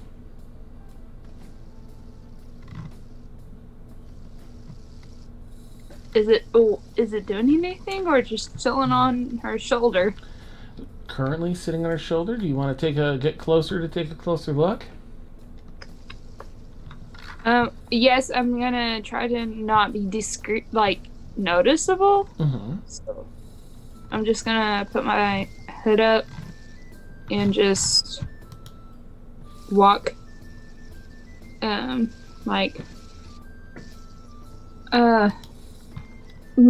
lost my thought. Oh gosh.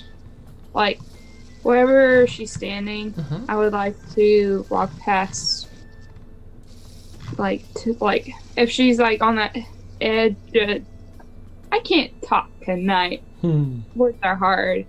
I'm gonna walk past them. There we go. Yeah. Can't think of what I want to do, but.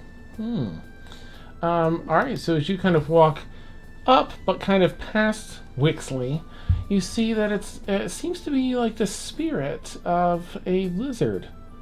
Just perched on her shoulders. She adjusts her glasses a bit. And, yes. And you actually catch her eye as you're walking by. You see her tip her head and whisper to the lizard. I just give her a nod. When we make eye contact. Okay. After that, she gives a nod and a smile and turns to whisper to the ghost lizard. Looks at you. And carries on back to the rest of the room. And the mayor's wife continues. Yes, so, please, I would love to hear the tales of your journey to Miranda. Hear what brought you here?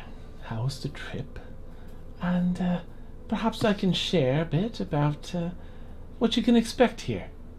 I do believe you'll thoroughly enjoy your lives here. She looks at the innkeeper, gives a nod. So Alys is,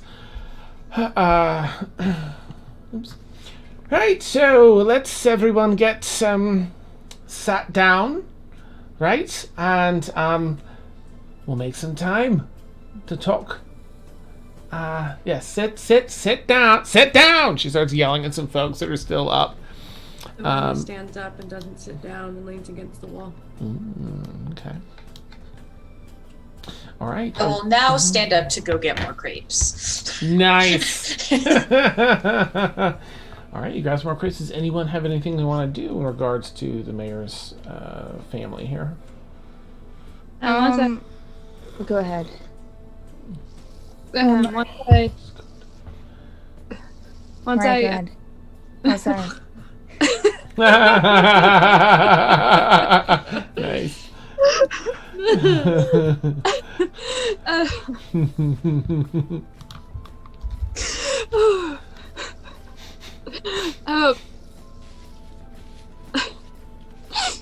Once I pass with what's her name with the ghost lizard? Rixley? Yeah. Ooh, God, Izzy. Oh gosh. I'm gonna make a circle and find my seat and just sit with the rest of the group and just stare at the lizard ghost. Okay. Just. Well, Reen, you notice that no one else is noticing this lizard ghost, but she seems to be aware of it, and in fact turns to talk to it here and there. Interesting. I'm gonna jot that down. I'm gonna pull out my notebook and jot that down. All right. Then Aurynn, I suppose, had something. Oh, yes. Yeah.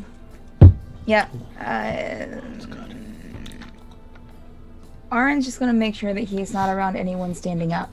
So if someone near him is standing up, like if Davania's near him, which I think she was, if possible, he would move to the other end of the table and sit down.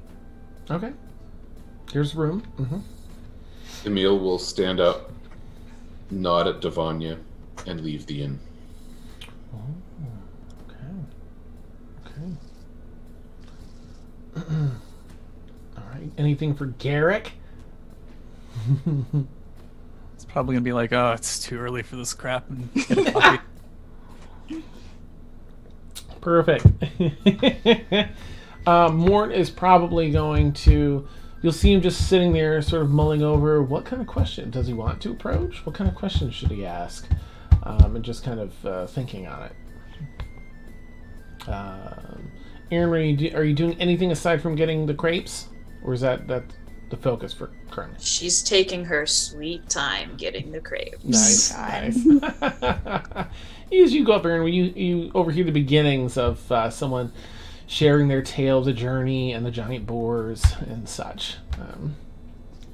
Also, while going back a little ways, can I do an insight check on her speech, especially the part where she's like, "We have suspects, and we're gonna get them." I want to insight check that. Go for it. Because I'm so good at this. Hey, 9. Okay. Oh God! Thank goodness they've definitely have several suspects lined up and ready to apprehend. She seems to be being honest. Someone who's more wise than me. All right. Davania, do you have anything you'd like to do out us, or just kind of wait and see how it plays out? She wants to wait and see how it plays out, but she's also going to do something. She's going to cast a message pointing subtly at Alys, his wife. Oh, the wife? Yeah. Alys, yep. And whisper, "The White Rose is here. Do you recognize that name?" And she can reply back. can you, as you whisper that, make an insight check too, if you're watching her expression at all?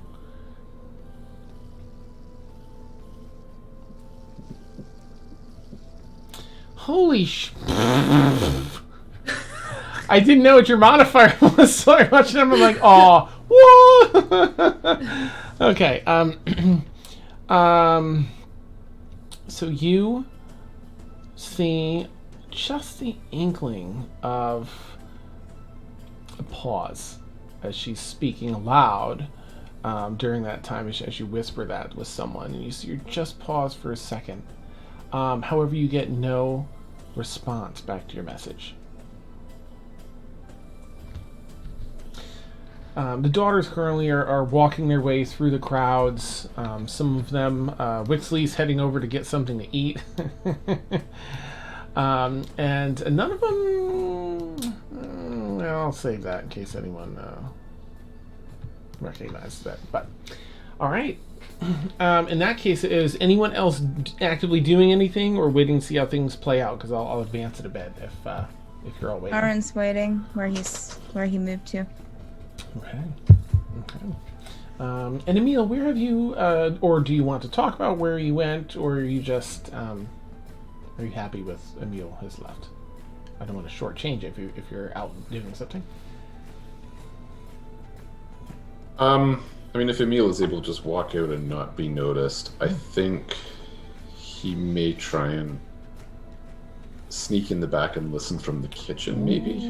But definitely wanted to exhibit some defiance. Nice. Okay.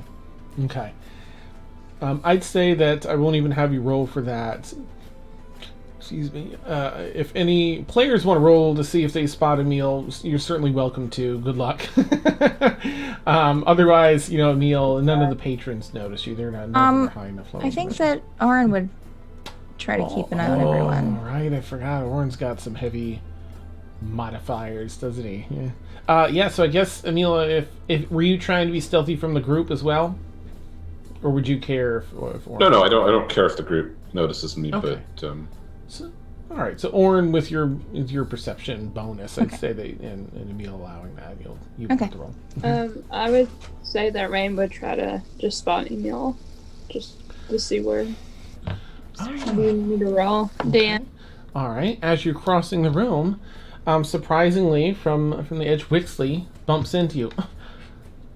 Oh, I'm so sorry about that. Are you alright? And she kind of pats your arms to make sure are you alright?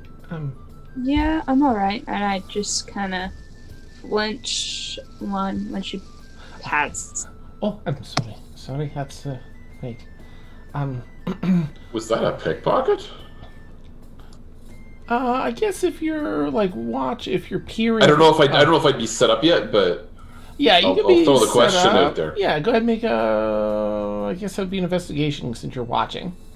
Sure.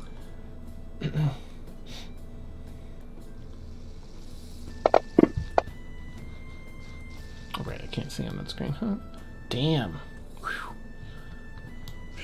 That desk tower. Yeah, that was an OP roll.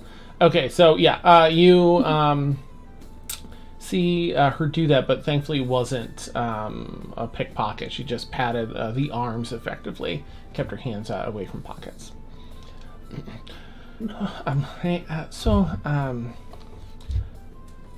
Lenny says that you can see him.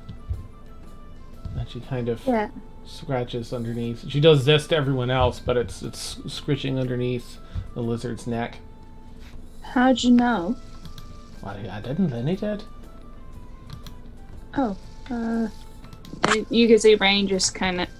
She could see the Rain just cheeks gets red because she's never met someone else who can see spirits. So I was just surprised. Most people just think I'm a wee bit crazy. But and for the longest while I thought maybe I was, but if you can really see Lenny too, then well, that's she cleans her glasses a bit. And again, as she cleans her glasses, she looks down to clean them and glances up at you, and you see those beautiful hazel eyes that have like a brighter, fiery color, as though there's like a ferocity back there. She puts her glasses back on. My name's Emil.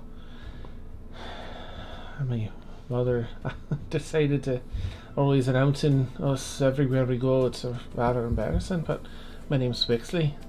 She reaches a hand out gently. I stick my hand out and I accept the handshake. Rain. Rain? Oh, that's a fine name. I like Thank that. you. Very peaceful. And of course, now as a Shadar Kai, you have very similar appearance, except yours has sort of that smokiness that comes off of it if you look closely. And of course, she has a really short, wavy white hair, so it's a little bit different. Well, it's one of her sisters, Endlin, the High Elf, comes over as well. Wixley, I see you're making friends. That's lovely. I'm Endlin. She reaches a hand out to you, Rain. Rain. I accept the shake again. That's Wixley, I'm so sorry that Mother took us down here to take care of this. I know it's her birthday and everything, and she's always doing this, and it's not fair. I'm very sorry. Is there anything I can sneak you away or get something for you, Wixley? And she just gestures. No, I've having a nice conversation with my new friend. I think that's good for today. That's a good birthday gift as any. Thank you, Endlin. Endlin nods and heads back out to talk to some more people. I'm sorry. We were at my birthday celebration, and then news came of how many people were staying here, and my mother can't really pass up an opportunity like that to show us all off and such, so but I'm glad we came down here. Good to know I'm not losing my mind. Would you like to go and I don't know, get out of this place and go? I can show you some other fun places that have friends like Lenny here. I talk to him often, but no one else really sees him, so I think they'd like some more company if you wish. I would love to. I mean, let my party know where I'm heading off. Sure. I'm gonna sneak off out the front door. If my mother sees me, she'll throw a fit if she sees I'm leaving, so I'll see you out there then, okay? Right? And then I'm gonna... You said that I'm gonna try to find Emil, so...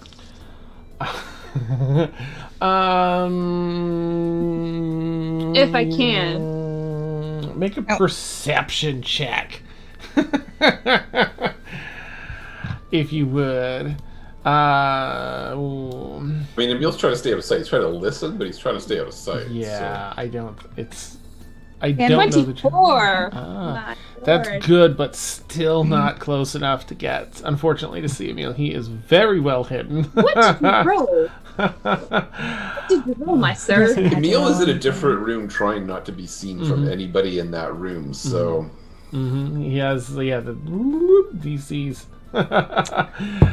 Unfortunately. But you see the other folks. I'm gonna let Aurynn know where I'm heading. Okay. Oh. You see her by the crepe machine.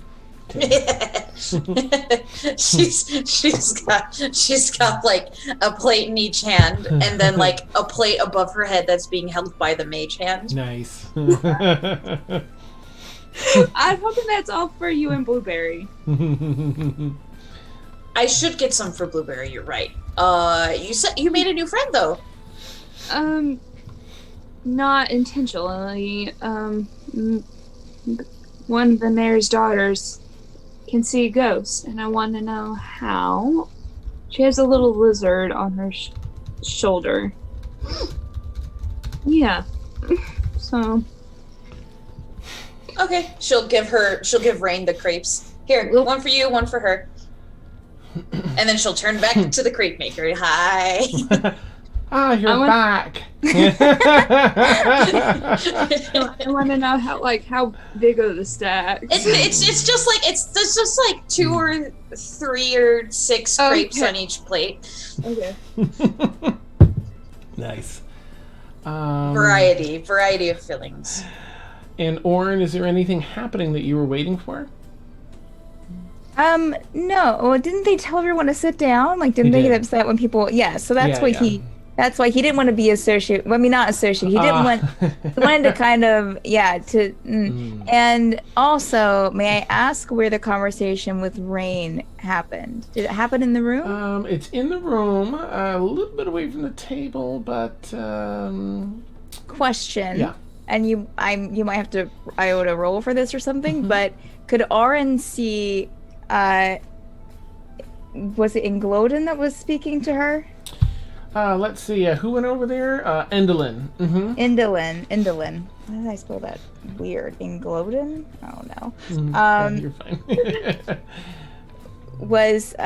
Could Aurynn see Indolin speak from where he's sitting, or could he only see Rain? Because he has the observant feature that allows him to tell what people are saying by if they can see their lips. Yeah, well, let me roll and see, because right. So Wixley, that she was initially talking to, was facing they're facing one another, and I'm going to say with this roll that's they're, you're seeing their profiles, but close enough where you can catch a little bit of that. You can catch that.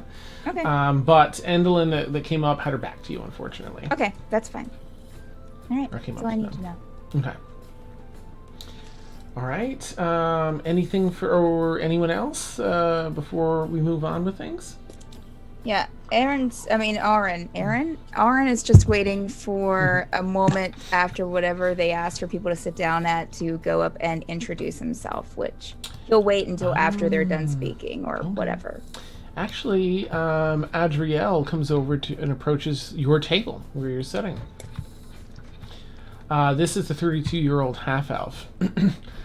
And again, curly, short, platinum hair, freckled, really nice dark brown skin, and reddish brown eyes, that round, luscious face. She comes up. Pleasure to meet you all. Adriel, I hope you found your way safely to the city. Yes, please, he will then stand and bow deeply and raise back up. And these are all daughters, correct? Yes. Mm-hmm. Okay. And he will, as he's bowed, he will kind of hold out his hand in order for her to put her, if she pleases to put hers in his, like as an introduction, as a shake. And will, as he's still bowed, it's a pleasure to meet you. I'm Elliot Evandel. And he'll say that as quietly as he can. Ah, okay. A pleasure, yes. She puts her hand in yours. Please, don't feel that you have to do all that. We're not really royalty or anything. We're just family of the mayor. Family of the mayor, who is in charge of this town. It's quite a prestigious position. Pardon me, but I can't help but put on such airs when I'm around such beauty. Well, thank you. And he'll just kind of motion towards everyone else if she wants to speak to them, but he will sit back down and show rapid interest in whatever she's saying. Ah, nice. Well, I've heard some grand tales about some giant boars along your travels. I take it you all found your way safely, though there are some rather strong individuals that spared everyone. That's a lucky break. I'm glad that you all made it here safely. Thank you. So, what is it that you all do? I should look at Garrick first, probably piquing her interest the most. Garrick slurps his coffee loudly. And she'll turn to Aurynn, I guess, to bounce back from that. It's awesome. Well, as a group, we are just adventuring together on a bit of a vacation, as it were. Bit of a holiday. But other than that, we all have our respective occupations. Okay, lovely. And Aurynn, are you returning to the table with your crepe majesty? Yes, Okay, yes, nice. she is. She's going like straight up Cinderella with the mage hand. Nice. So she'll, just before she catches you, she'll look over to Mort, and he'll say, yeah, what she said. And have a little chuckle. And then Aurynn, when you'll approach, I see you are enjoying the local food. Yes. I am very fond of sweet things. Awesome. I had to take some a bit earlier to eat it before greeting anyone. I can't do anything on an empty stomach. But it's a pleasure. I was just asking you and your friends what it is that you all do for a living. I understand you're traveling and on a bit of a vacation. Yeah, we are definitely just taking a break from, hard things. Oh. We've had a bit. I'm one of the newest to the group, but the rest of these have had a pretty rough time of it recently. Quite unfortunate. I see. Well, that is sad to hear. I hope you find the rest and comfort that you're searching for here in Miranda during your stay. And she looks over. We absolutely will. Good. Finding bodies in the toilet all the time. Used to it. This is fine. Right. It's rather disturbing. I really wish our mother hadn't.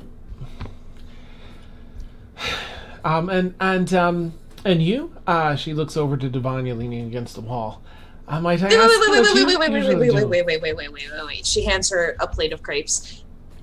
You need to finish that sentence, my friend. Oh, we just. She looks over. She'll be quiet and she'll and then lean in to so she can. Go and make a persuasion check. Oh, that's good.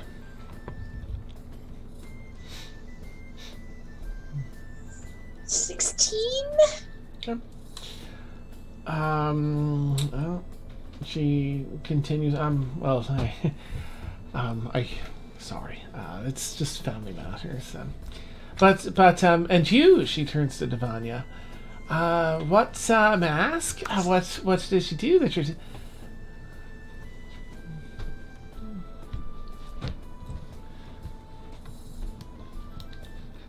Davania gives a big sigh and stands up on her feet instead of leaning against the wall.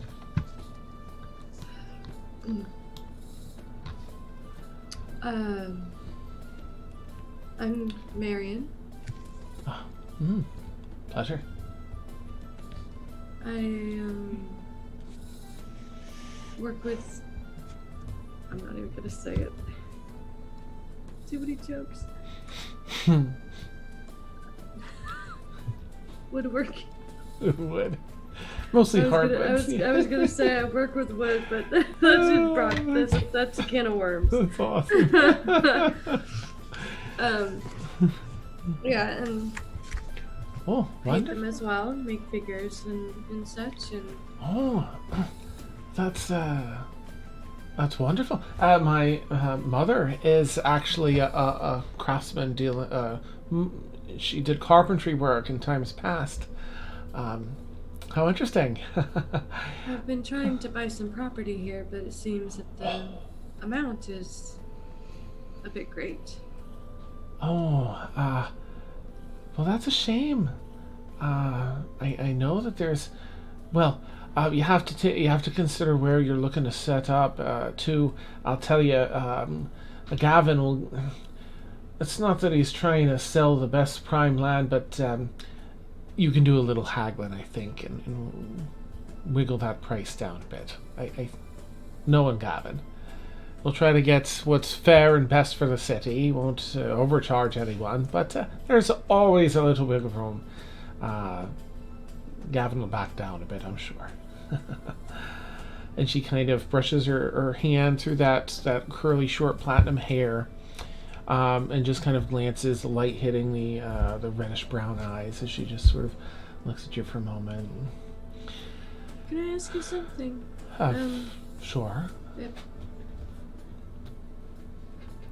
This might be personal. All right. How are all of you guys related? Oh, Considering the difference between a drow and...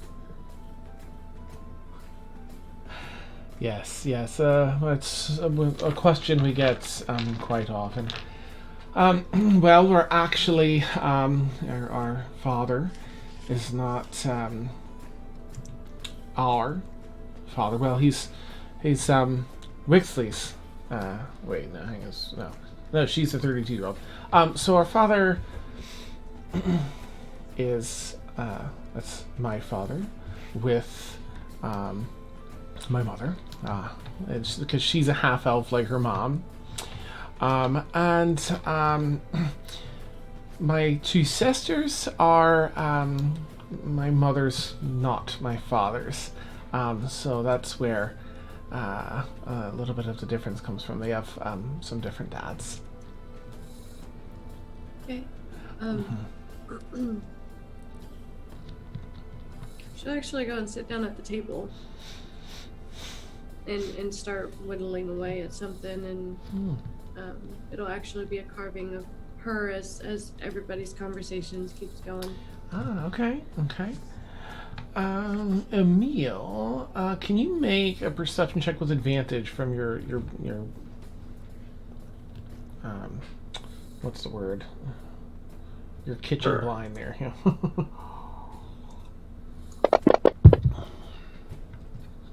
Ooh. I should probably just stop asking people for checks at level 16. No, I'm just kidding.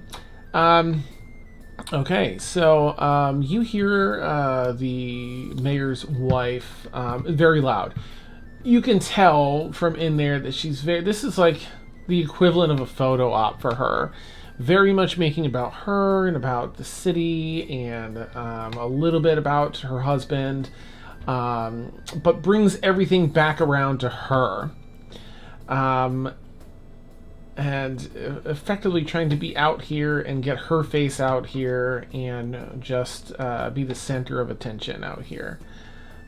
Clearly kind of concerned for herself. As you overhear her, she's the loudest and the closest talking. You probably, would have, of course, at least spied Wixley and Rain talking a little earlier. You would have seen Endelyn come up and say something and walk away. They're a little far away to hear. Excuse me, but you do see Wixley walk outside the front door. You see Rain head over to the group. And otherwise, it's a lot of stories and tales. People feel like they're meeting a celebrity because that's the experience she's curating here. Oh, Vic's not in the stream. That's the experience she's curating here, so... Okay. All right, Rain, you've headed back over to the table. You see the other sister, Adrielle, here, sort of having some mini conversations, probably mostly with Aurynn at this point, back and forth. Do you want to say anything to them? No. I'll just walk towards the front and just find Wixley. Okay. Awesome. Those Adele. Okay, thank you for the raid. I just want to pop in and say thank you so much for the raid, everyone. And like, plus 50 bacon points to those Adele who started the raid with Boo. That's spot on for the month. I love it. Okay. Yes, bring that Halloween action on. All right, so Aurynn, so Rain, you're gonna head outside to follow Wixley then. Adriel continues talking with you, Aurynn. So that's do you travel a bit, or and that's I know that you've all said that you're adventurers and such, but you seem very well versed in some of the fancier things. Myself, I'm very uncomfortable in ritzy settings, and when I'm treated as such, but you seem to be very familiar with it. Is that the lineage you come from? Oh, my surname is Evandel, but I served in some courts. Here and there. Worked for the Northern Guard at one point. A very high position, but impressive. Yes.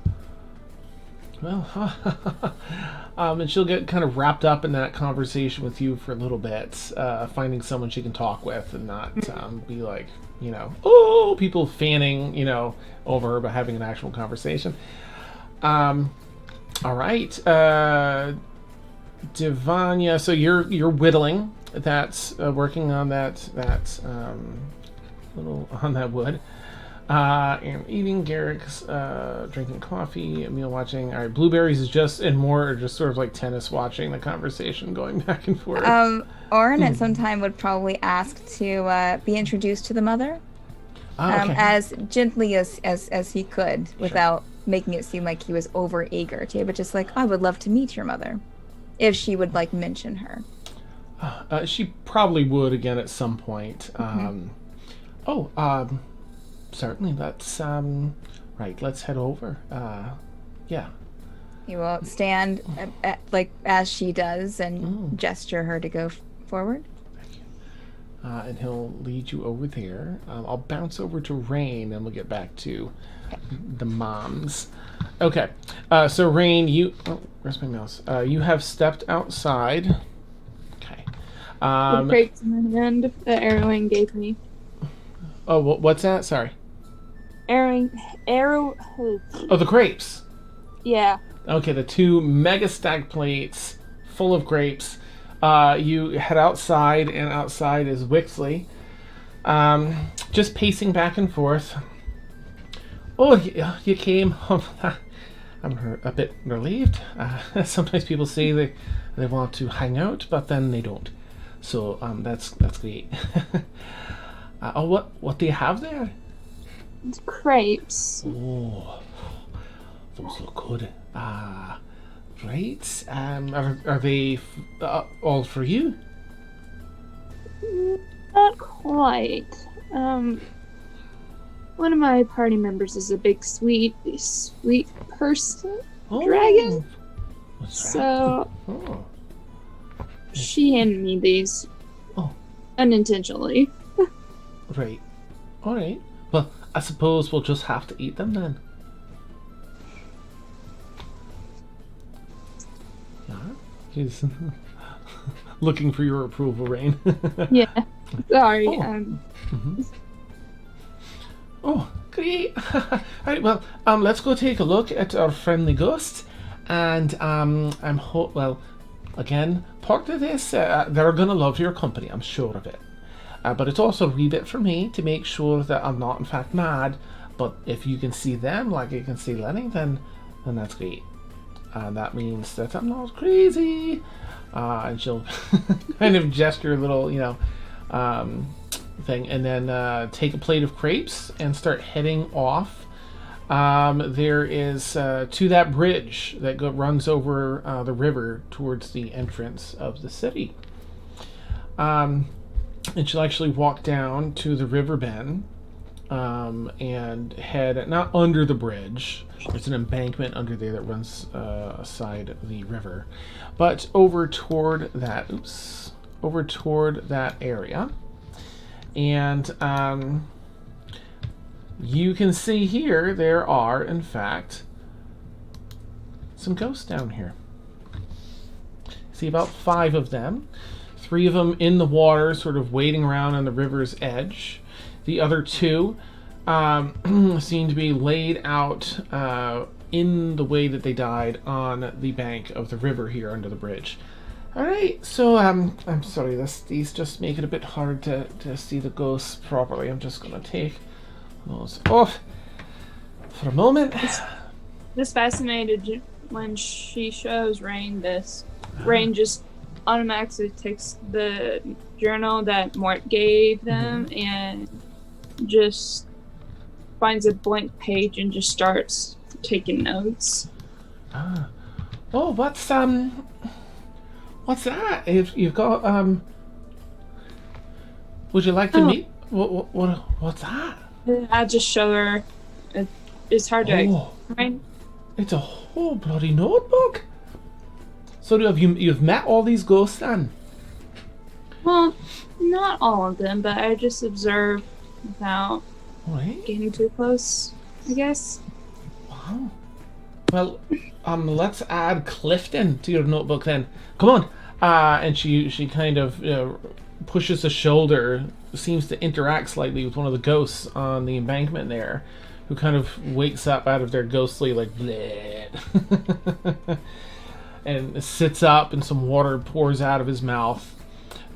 Looks like a middle-aged human male, as best you can tell. Right, Clifton, tell me, Lane, can you see Clifton? Yeah, I can see all of them. You can? Yes, I knew it. I wasn't crazy. Wasn't crazy at all. Oh, that'll show him. Oh, alright. Alright, Benny, that's good, right? Okay. I don't know if this is the roll, but if this would consider insight or just perception, but can Rain do like a roll to see if Wixley is Wixley a drow? Yes. Okay, never mind. I negate it. Never mind. Continue. Oh, that's great. So Wixley, Clifton. Now she'll lean into you. He's gonna go on and on about how he died. You just have to keep curbing him back away from it. He'll find his way back, of course. That's all he wants to talk about. But he's a rather interesting person. If you can get him away from that, ask him about his life and such. Maybe for your notebook there. And if you want to have any conversation, you can. I won't make you roleplay on that. Yeah, I'm gonna see. Well, because Rain never has had conversations with an actual ghost besides kid. Who's the kid? Oh no. Oh, Ayler. Young Ayler. Oh, yes. Besides having with that conversation with. Okay. Yeah, Clifton, it's a little difficult to understand him as he keeps gurgling water up as he's talking. Water always pours out when he talks of his mouth. Wow. Sorry, it's a little morbid. And it does take a little nudging to get him away from the story of his whole death, but you do get to talk to him, and he engages, and you learn a little bit about his life, whatever those facts may be. I let you make it up as you wish. I just jot down, like, I make a little sketch of him, and then just jot down, like, how he died, and then whatever information Rain finds bits to write down. So. Nice. So you get to talk with all the ghosts there. The others are a little less talkative. But after, however long you want to be here, Wixley, is becoming giddy with excitement for a bunch of different reasons. She's got a new friend. Everyone kind of treats her like she's a little cuckoo, and now she feels much more sane. Like, okay, there's other people that can see these ghosts. It's not just in my head. Oh, that's. I can't tell you what a delight it's been. Seeing these things since I was a wee one, and it's very scary, of course. I don't know, is that the same for you? Have you always been able to see them too? Well, my situation's a little bit different. Really? And I'm not gonna go any further, but I'm gonna explain to Wixley Rennie's backstory. Okay. That's why. That's amazing. Not that, just a little about how she was able to see them. Okay. Not all of it. Okay. I don't know if Rain trusts her completely yet. So. Yeah, she's still really amazed by that part. Listen, so I don't want to make our early friendship all about ghosts and such, but there are some really interesting ones over down by the cemetery at night. I don't know if you want to hang out one night. There's also some that that walk around the perimeter of the city from Battles Pass. They're a little bit more ornery, but not that they hurt or anything, just a little less willing to talk. Or we can just hang out. I know some of the best places to eat and shop and run and explore. I don't want to be too forward. I'm very sorry. But would you like to hang out sometime? I guess is what I'm asking. Sure. I love that. And so you're staying at that inn then, right? Mm-hmm. Great. When would you? Would you like me to come by sometime? To any particular day or time to see what's fun? Come by any time. And you can tell how, I don't know, just the the awkwardness that Ray is showing, but I don't know if she picks that up. Yeah, she's doesn't get it. Yeah. She's all, oh, that's so exciting. All right. So yeah, right. I don't know if you have to get back to the boarding house, but I know my mother sees that I can't. Look, you've given me the very best birthday gift I could ask for. I thought the day was ruined, but now it's like the best day. So thank you so much for that, Rain. I really appreciate you. Anytime. And then I'm gonna walk back to the. Okay, she'll walk back with you and try and sneak inside so her mom doesn't flip out. All right. Where were we? Okay. I'm gonna jump to Aurynn and the mom, but before I do, is there anything anyone wants to do? Okay. Davania, do you want to, if you finish your whittling before the sister goes to walk away with Aurynn, is there anything that you want to do? She would give the figure to Adriel and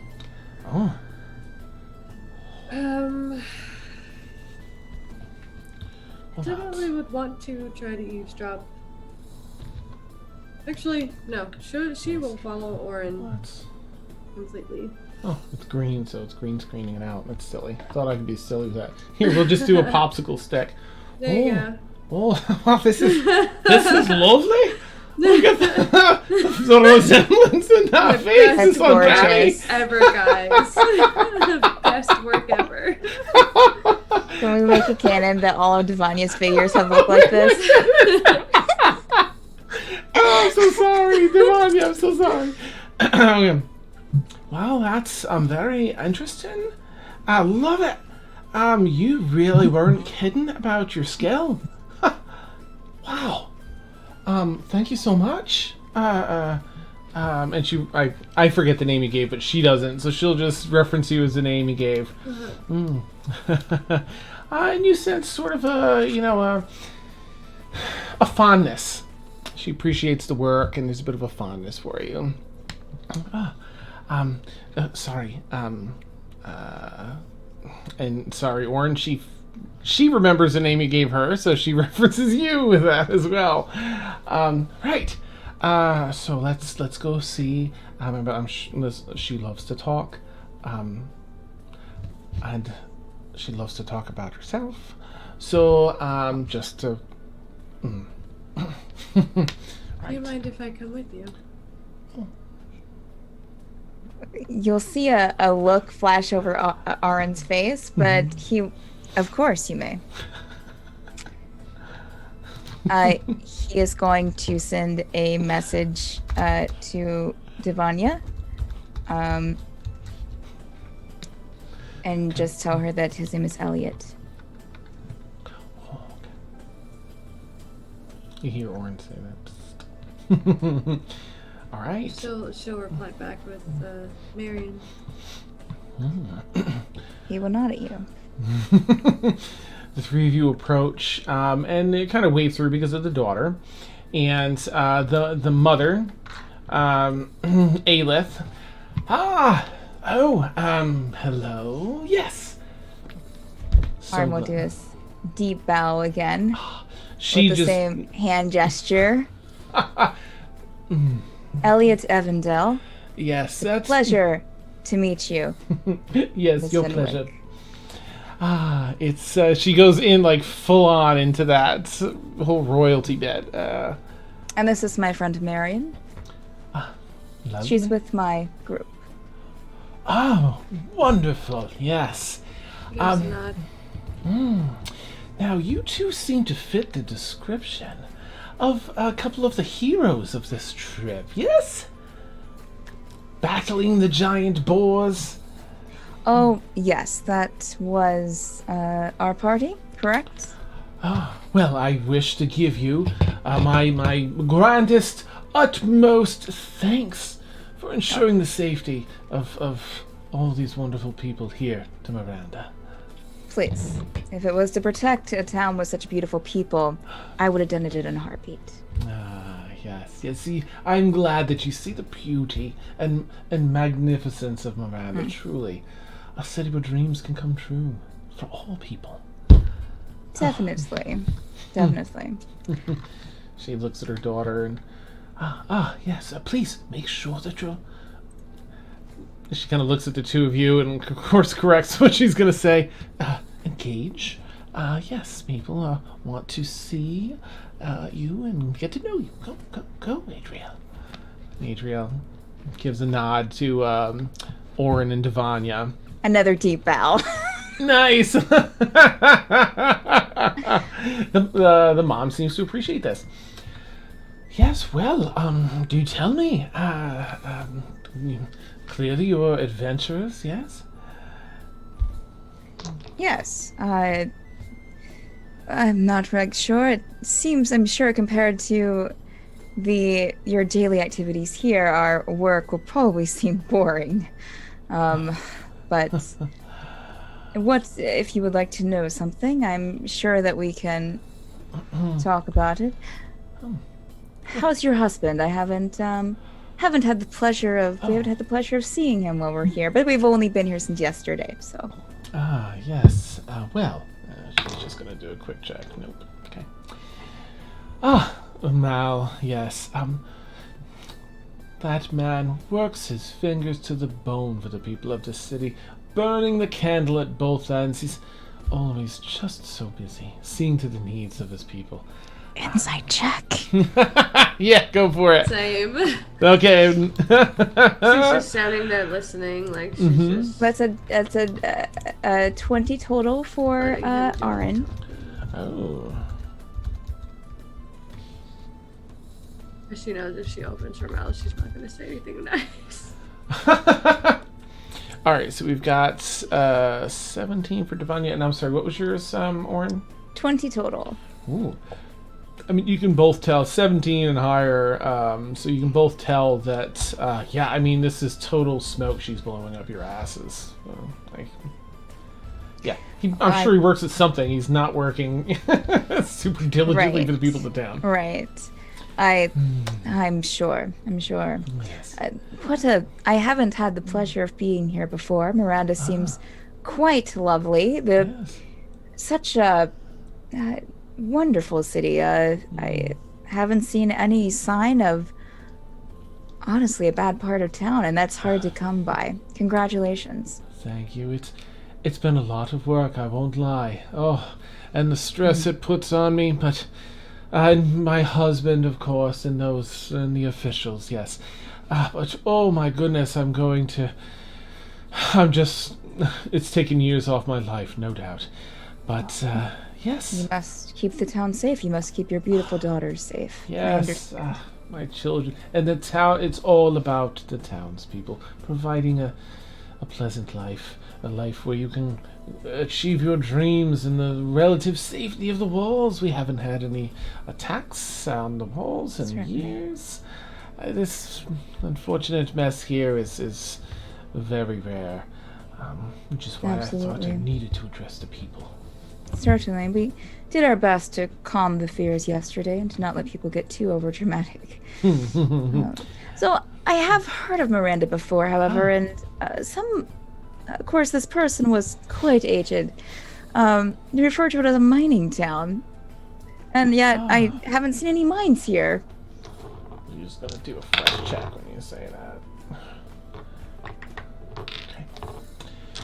Okay. She looks at the two of you. You and then Davania, and back. Yes. It was some time ago. Who might I ask? That's such an obscure fact. Gosh. Well, this was away from this crew. It was by my... I'm fairly new to this group, but before that, I was operating with the North Guard, the Upper North Guard. And it was someone I was working with there. Someone here. We were traveling not too far for some reconnaissance work, and mentioned the town came up, and someone mentioned that it was a mining town, of course. Yeah, but I mean, this town, however, is far better than any I've ever seen, and quite possibly you don't want to be a mining town. There, certain types come with that sort of town, so be thankful. Yes, indeed. There was, yes, a mining town. My dear husband took it upon himself it was a total disaster in that town. Something terrible occurred. The unspeakable happened. Someone or something ravaged the entire town, burned it to the ground and the forest around. So many families and innocents lost. It was heartbreaking, and my husband couldn't bear the heartache of it all, and thought it was honestly some of his inspiration for building this town, to make sure that such a thing would never happen again. Build a town from the ground up and ensure its safety and security, ensure that it thrived. The innocents lost that day, and you see a tear start falling. I mean, she's performing the crap out of it. Please, out of his pocket and offer it to you. Thank you. Yes. Yes, please. It's... You have done so much. So much. Let us hope an evil like that never rises again. Definitely. That only impresses me more about your husband and you and your family and the townspeople themselves. Thank you. It's a heavy burden I bear, and we bear. But yes, someone must. Yes. Some people choose greatness; others have it thrust upon them, as the saying goes. Yes, you are absolutely right. we did get to meet the fellow running town hall. Oh, Gavin. Yes, Gavin, yes. Gavin, what a lovely fellow. Wonderful conversationalist. Yes. Yes. He does fine work as the clerk, yes. Insight check. Go for it. That's a 21. Oh, nice. Yeah, she's sort of intentionally keeping a disconnect as you mention him, as though she doesn't really know him, but All right. she knows him. Well, we won't take up any more of your time. Miss Fenwick, it's been a pleasure. If you need anything while we're staying here, it should be a few days. Please, again. In fact, if you need just, I have some skills, and you can ask for me personally if you need. Well, I will. It's always good to make these connections, yes, and certainly to know some grand adventurers. You and your friend, and she mentioned, yes, and she looks at Marion. It has been such a pleasure meeting you as well. Are you well? You're so silent. She's... The group has recently went through some issues, some turnovers, but... Oh, yes, and I understand, dear. Believe me, not everyone has the same constitution in dealing with such difficult matters, so I understand. You take the time you need. Well, it's been a pleasure. Aurynn will deep bow again. She holds her hand out to be kissed. Yes, absolutely. We'll kiss it. Yes, yes. She holds her hand out to Davania to be kissed. Oh, it's okay, Davania. No. She has a bit of a cold. I don't think that you want her. But please. Oh, Coughing yes. behind the mask. I understand. Have a lovely day. You both as well. Please take care and know that you are safe here in the city. Yes. And Davania, as you see Aurynn turn away from her, you see his face instantly change from this like congenial to just and go back to the table and sit down. Okay. Davania, as you sit down, do you have anything you want to do? I haven't walked away yet. Oh, snap! Okay, so you're just standing there. Yep, go for it. She will turn around and kind of get a little bit closer to Alys and whisper, it's not very responsible of a lady of your stature to lie. I think it might be a good idea for the people to see Mel. And not just you. To see you guys together. You are a couple in a partnership, are you not? Yes. Show the people that you're both on one ground. Yes, you make a very sound point. I'll see to it that Mal makes a greater effort to do these sorts of things. Meet the people. Thank you. That is very wise of you. And I apologize if I overstepped. No, I encourage this type of discourse. Thank you. Indeed. Get well soon, yes? Thank you. She leans back. She walks back to the table. Okay. Emil, from your perch relatively close to the mother, you hear as a few more people come up, there's someone that comes up to your side instead of, everyone's sort of been sitting across from her or in front of her. Someone comes up and you see her, actually I guess you wouldn't see it, but you hear someone sort of grunt like and you hear her from there's a counter behind you and then a space between the counter and the kitchen, and you're like right in one of those areas where you can hear right through. Those two, that just spoke with me are highly suspicious. One of them is the White Rose. Find out which. And that's where we'll end tonight's session. I don't know. sluiced that woman. You did? That mining town, like, after getting that message about the White Rose, and then the mention of the mining town made her like, Gotcha. one of them's, yep. Okay, alright. I don't know, guys. Red's looking kind of sus. Nice. Oh my goodness. What another amazing night. Thank you so much, players. You're so good. I love hanging out with you. I love playing this game with you.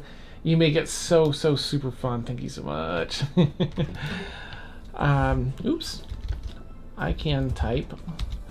Thank you, viewers, for hanging out with us. Always love and appreciate your company and silliness and all the wonderful things that you bring with you as you hang out with us. Let's see. I'll bring up our schedule here so we can wrap. Whoo, boy, we have a crap ton, a literal crap ton. I'm sure we'll make that a new unit of measurement, of D&D in this 10 p.m. to 1 a.m. time slot. As you can see in our schedule here, all across the week, we have a bunch of different styles of campaigns. Steph, our own Steph here, DMs Forsaken on Monday. Vic DMs the Obsidian Scar and Sunny Proper Naughty campaign. It's just all sorts of Andrew on Saturday. We also have, we've got so much great content. The 6 to 9 p.m. Eastern D&D game Tower of Dreams on Saturdays. At the top of the week, on Tuesdays, we have a new show that runs 2 p.m. to 4 p.m. Eastern. Dungeon Craft with Steph and Vic. And they make tiles and minis. I mean, they make and paint tiles, minis, and all sorts of amazing stuff for their campaigns that we stream here. Highly entertaining and a great way to chill and hang out and have fun and talk D&D and otherwise. Then on Fridays, Steph here runs Mad Art with Steph. And if you're not already a member of our Discord, I'd highly recommend, I don't know if anyone can put the link in chat, please. But I'd highly recommend joining. We have a boatload of awesomeness anyway. But additionally, you can vote in there as to which, what fan art Steph is gonna paint and draw. That's gonna be from quiet down, Twitch. From across different campaigns. And then on Sundays from 2 p.m. to 5 p.m. Eastern, it's an extreme chill and fun vibe with Madbird Plays, run by Vec, where she has a bunch of different folks from across the community and other tabletop streams to play board games and Tabletop Simulator, as well as sometimes Jackbox. So a boatload of super fun stuff. Check it all out. And let me turn this back off here so you can see our beautiful faces again. You can also check out our new Patreon we started just recently for those that support us here. Of course, you can support us at both if you just want to. But if you're looking to support us one or the other, I'd highly recommend Patreon because A, a little larger percentage goes to actually supporting us through Patreon, and B, we can give more back to you. We have more options to give stuff back to you, and there's a lot of fun stuff over there. In fact, let me see if I can put up, I think we have a Patreon thing with Bob. There we go. All right. Thank you all so much. We're going to go ahead and raid Kanoa Daddy, rocking some tabletop games. And, of course, it's great to do the Caw Madbird raid if you're up for it. Have a fantastic night. You've been watching Stormfall every Friday night, 10 p.m. to 1 a.m. Eastern, our high drama campaign. Thank you so much for the sub, Daddy Dragon. That's so sweet. I see M. Thank you for giving out the gift subs. 50 gift subs in the channel, Abby. You are going to have a free inspiration at the minimum next week. Definitely going to hook you up more than that, though. Thank you for joining the Discord. Yay. Ooh, awesome. Have a wonderful night, everybody. Thank you all so much. We'll catch you over at Kanoa Daddy here, and again tomorrow, I'm sure. Bye.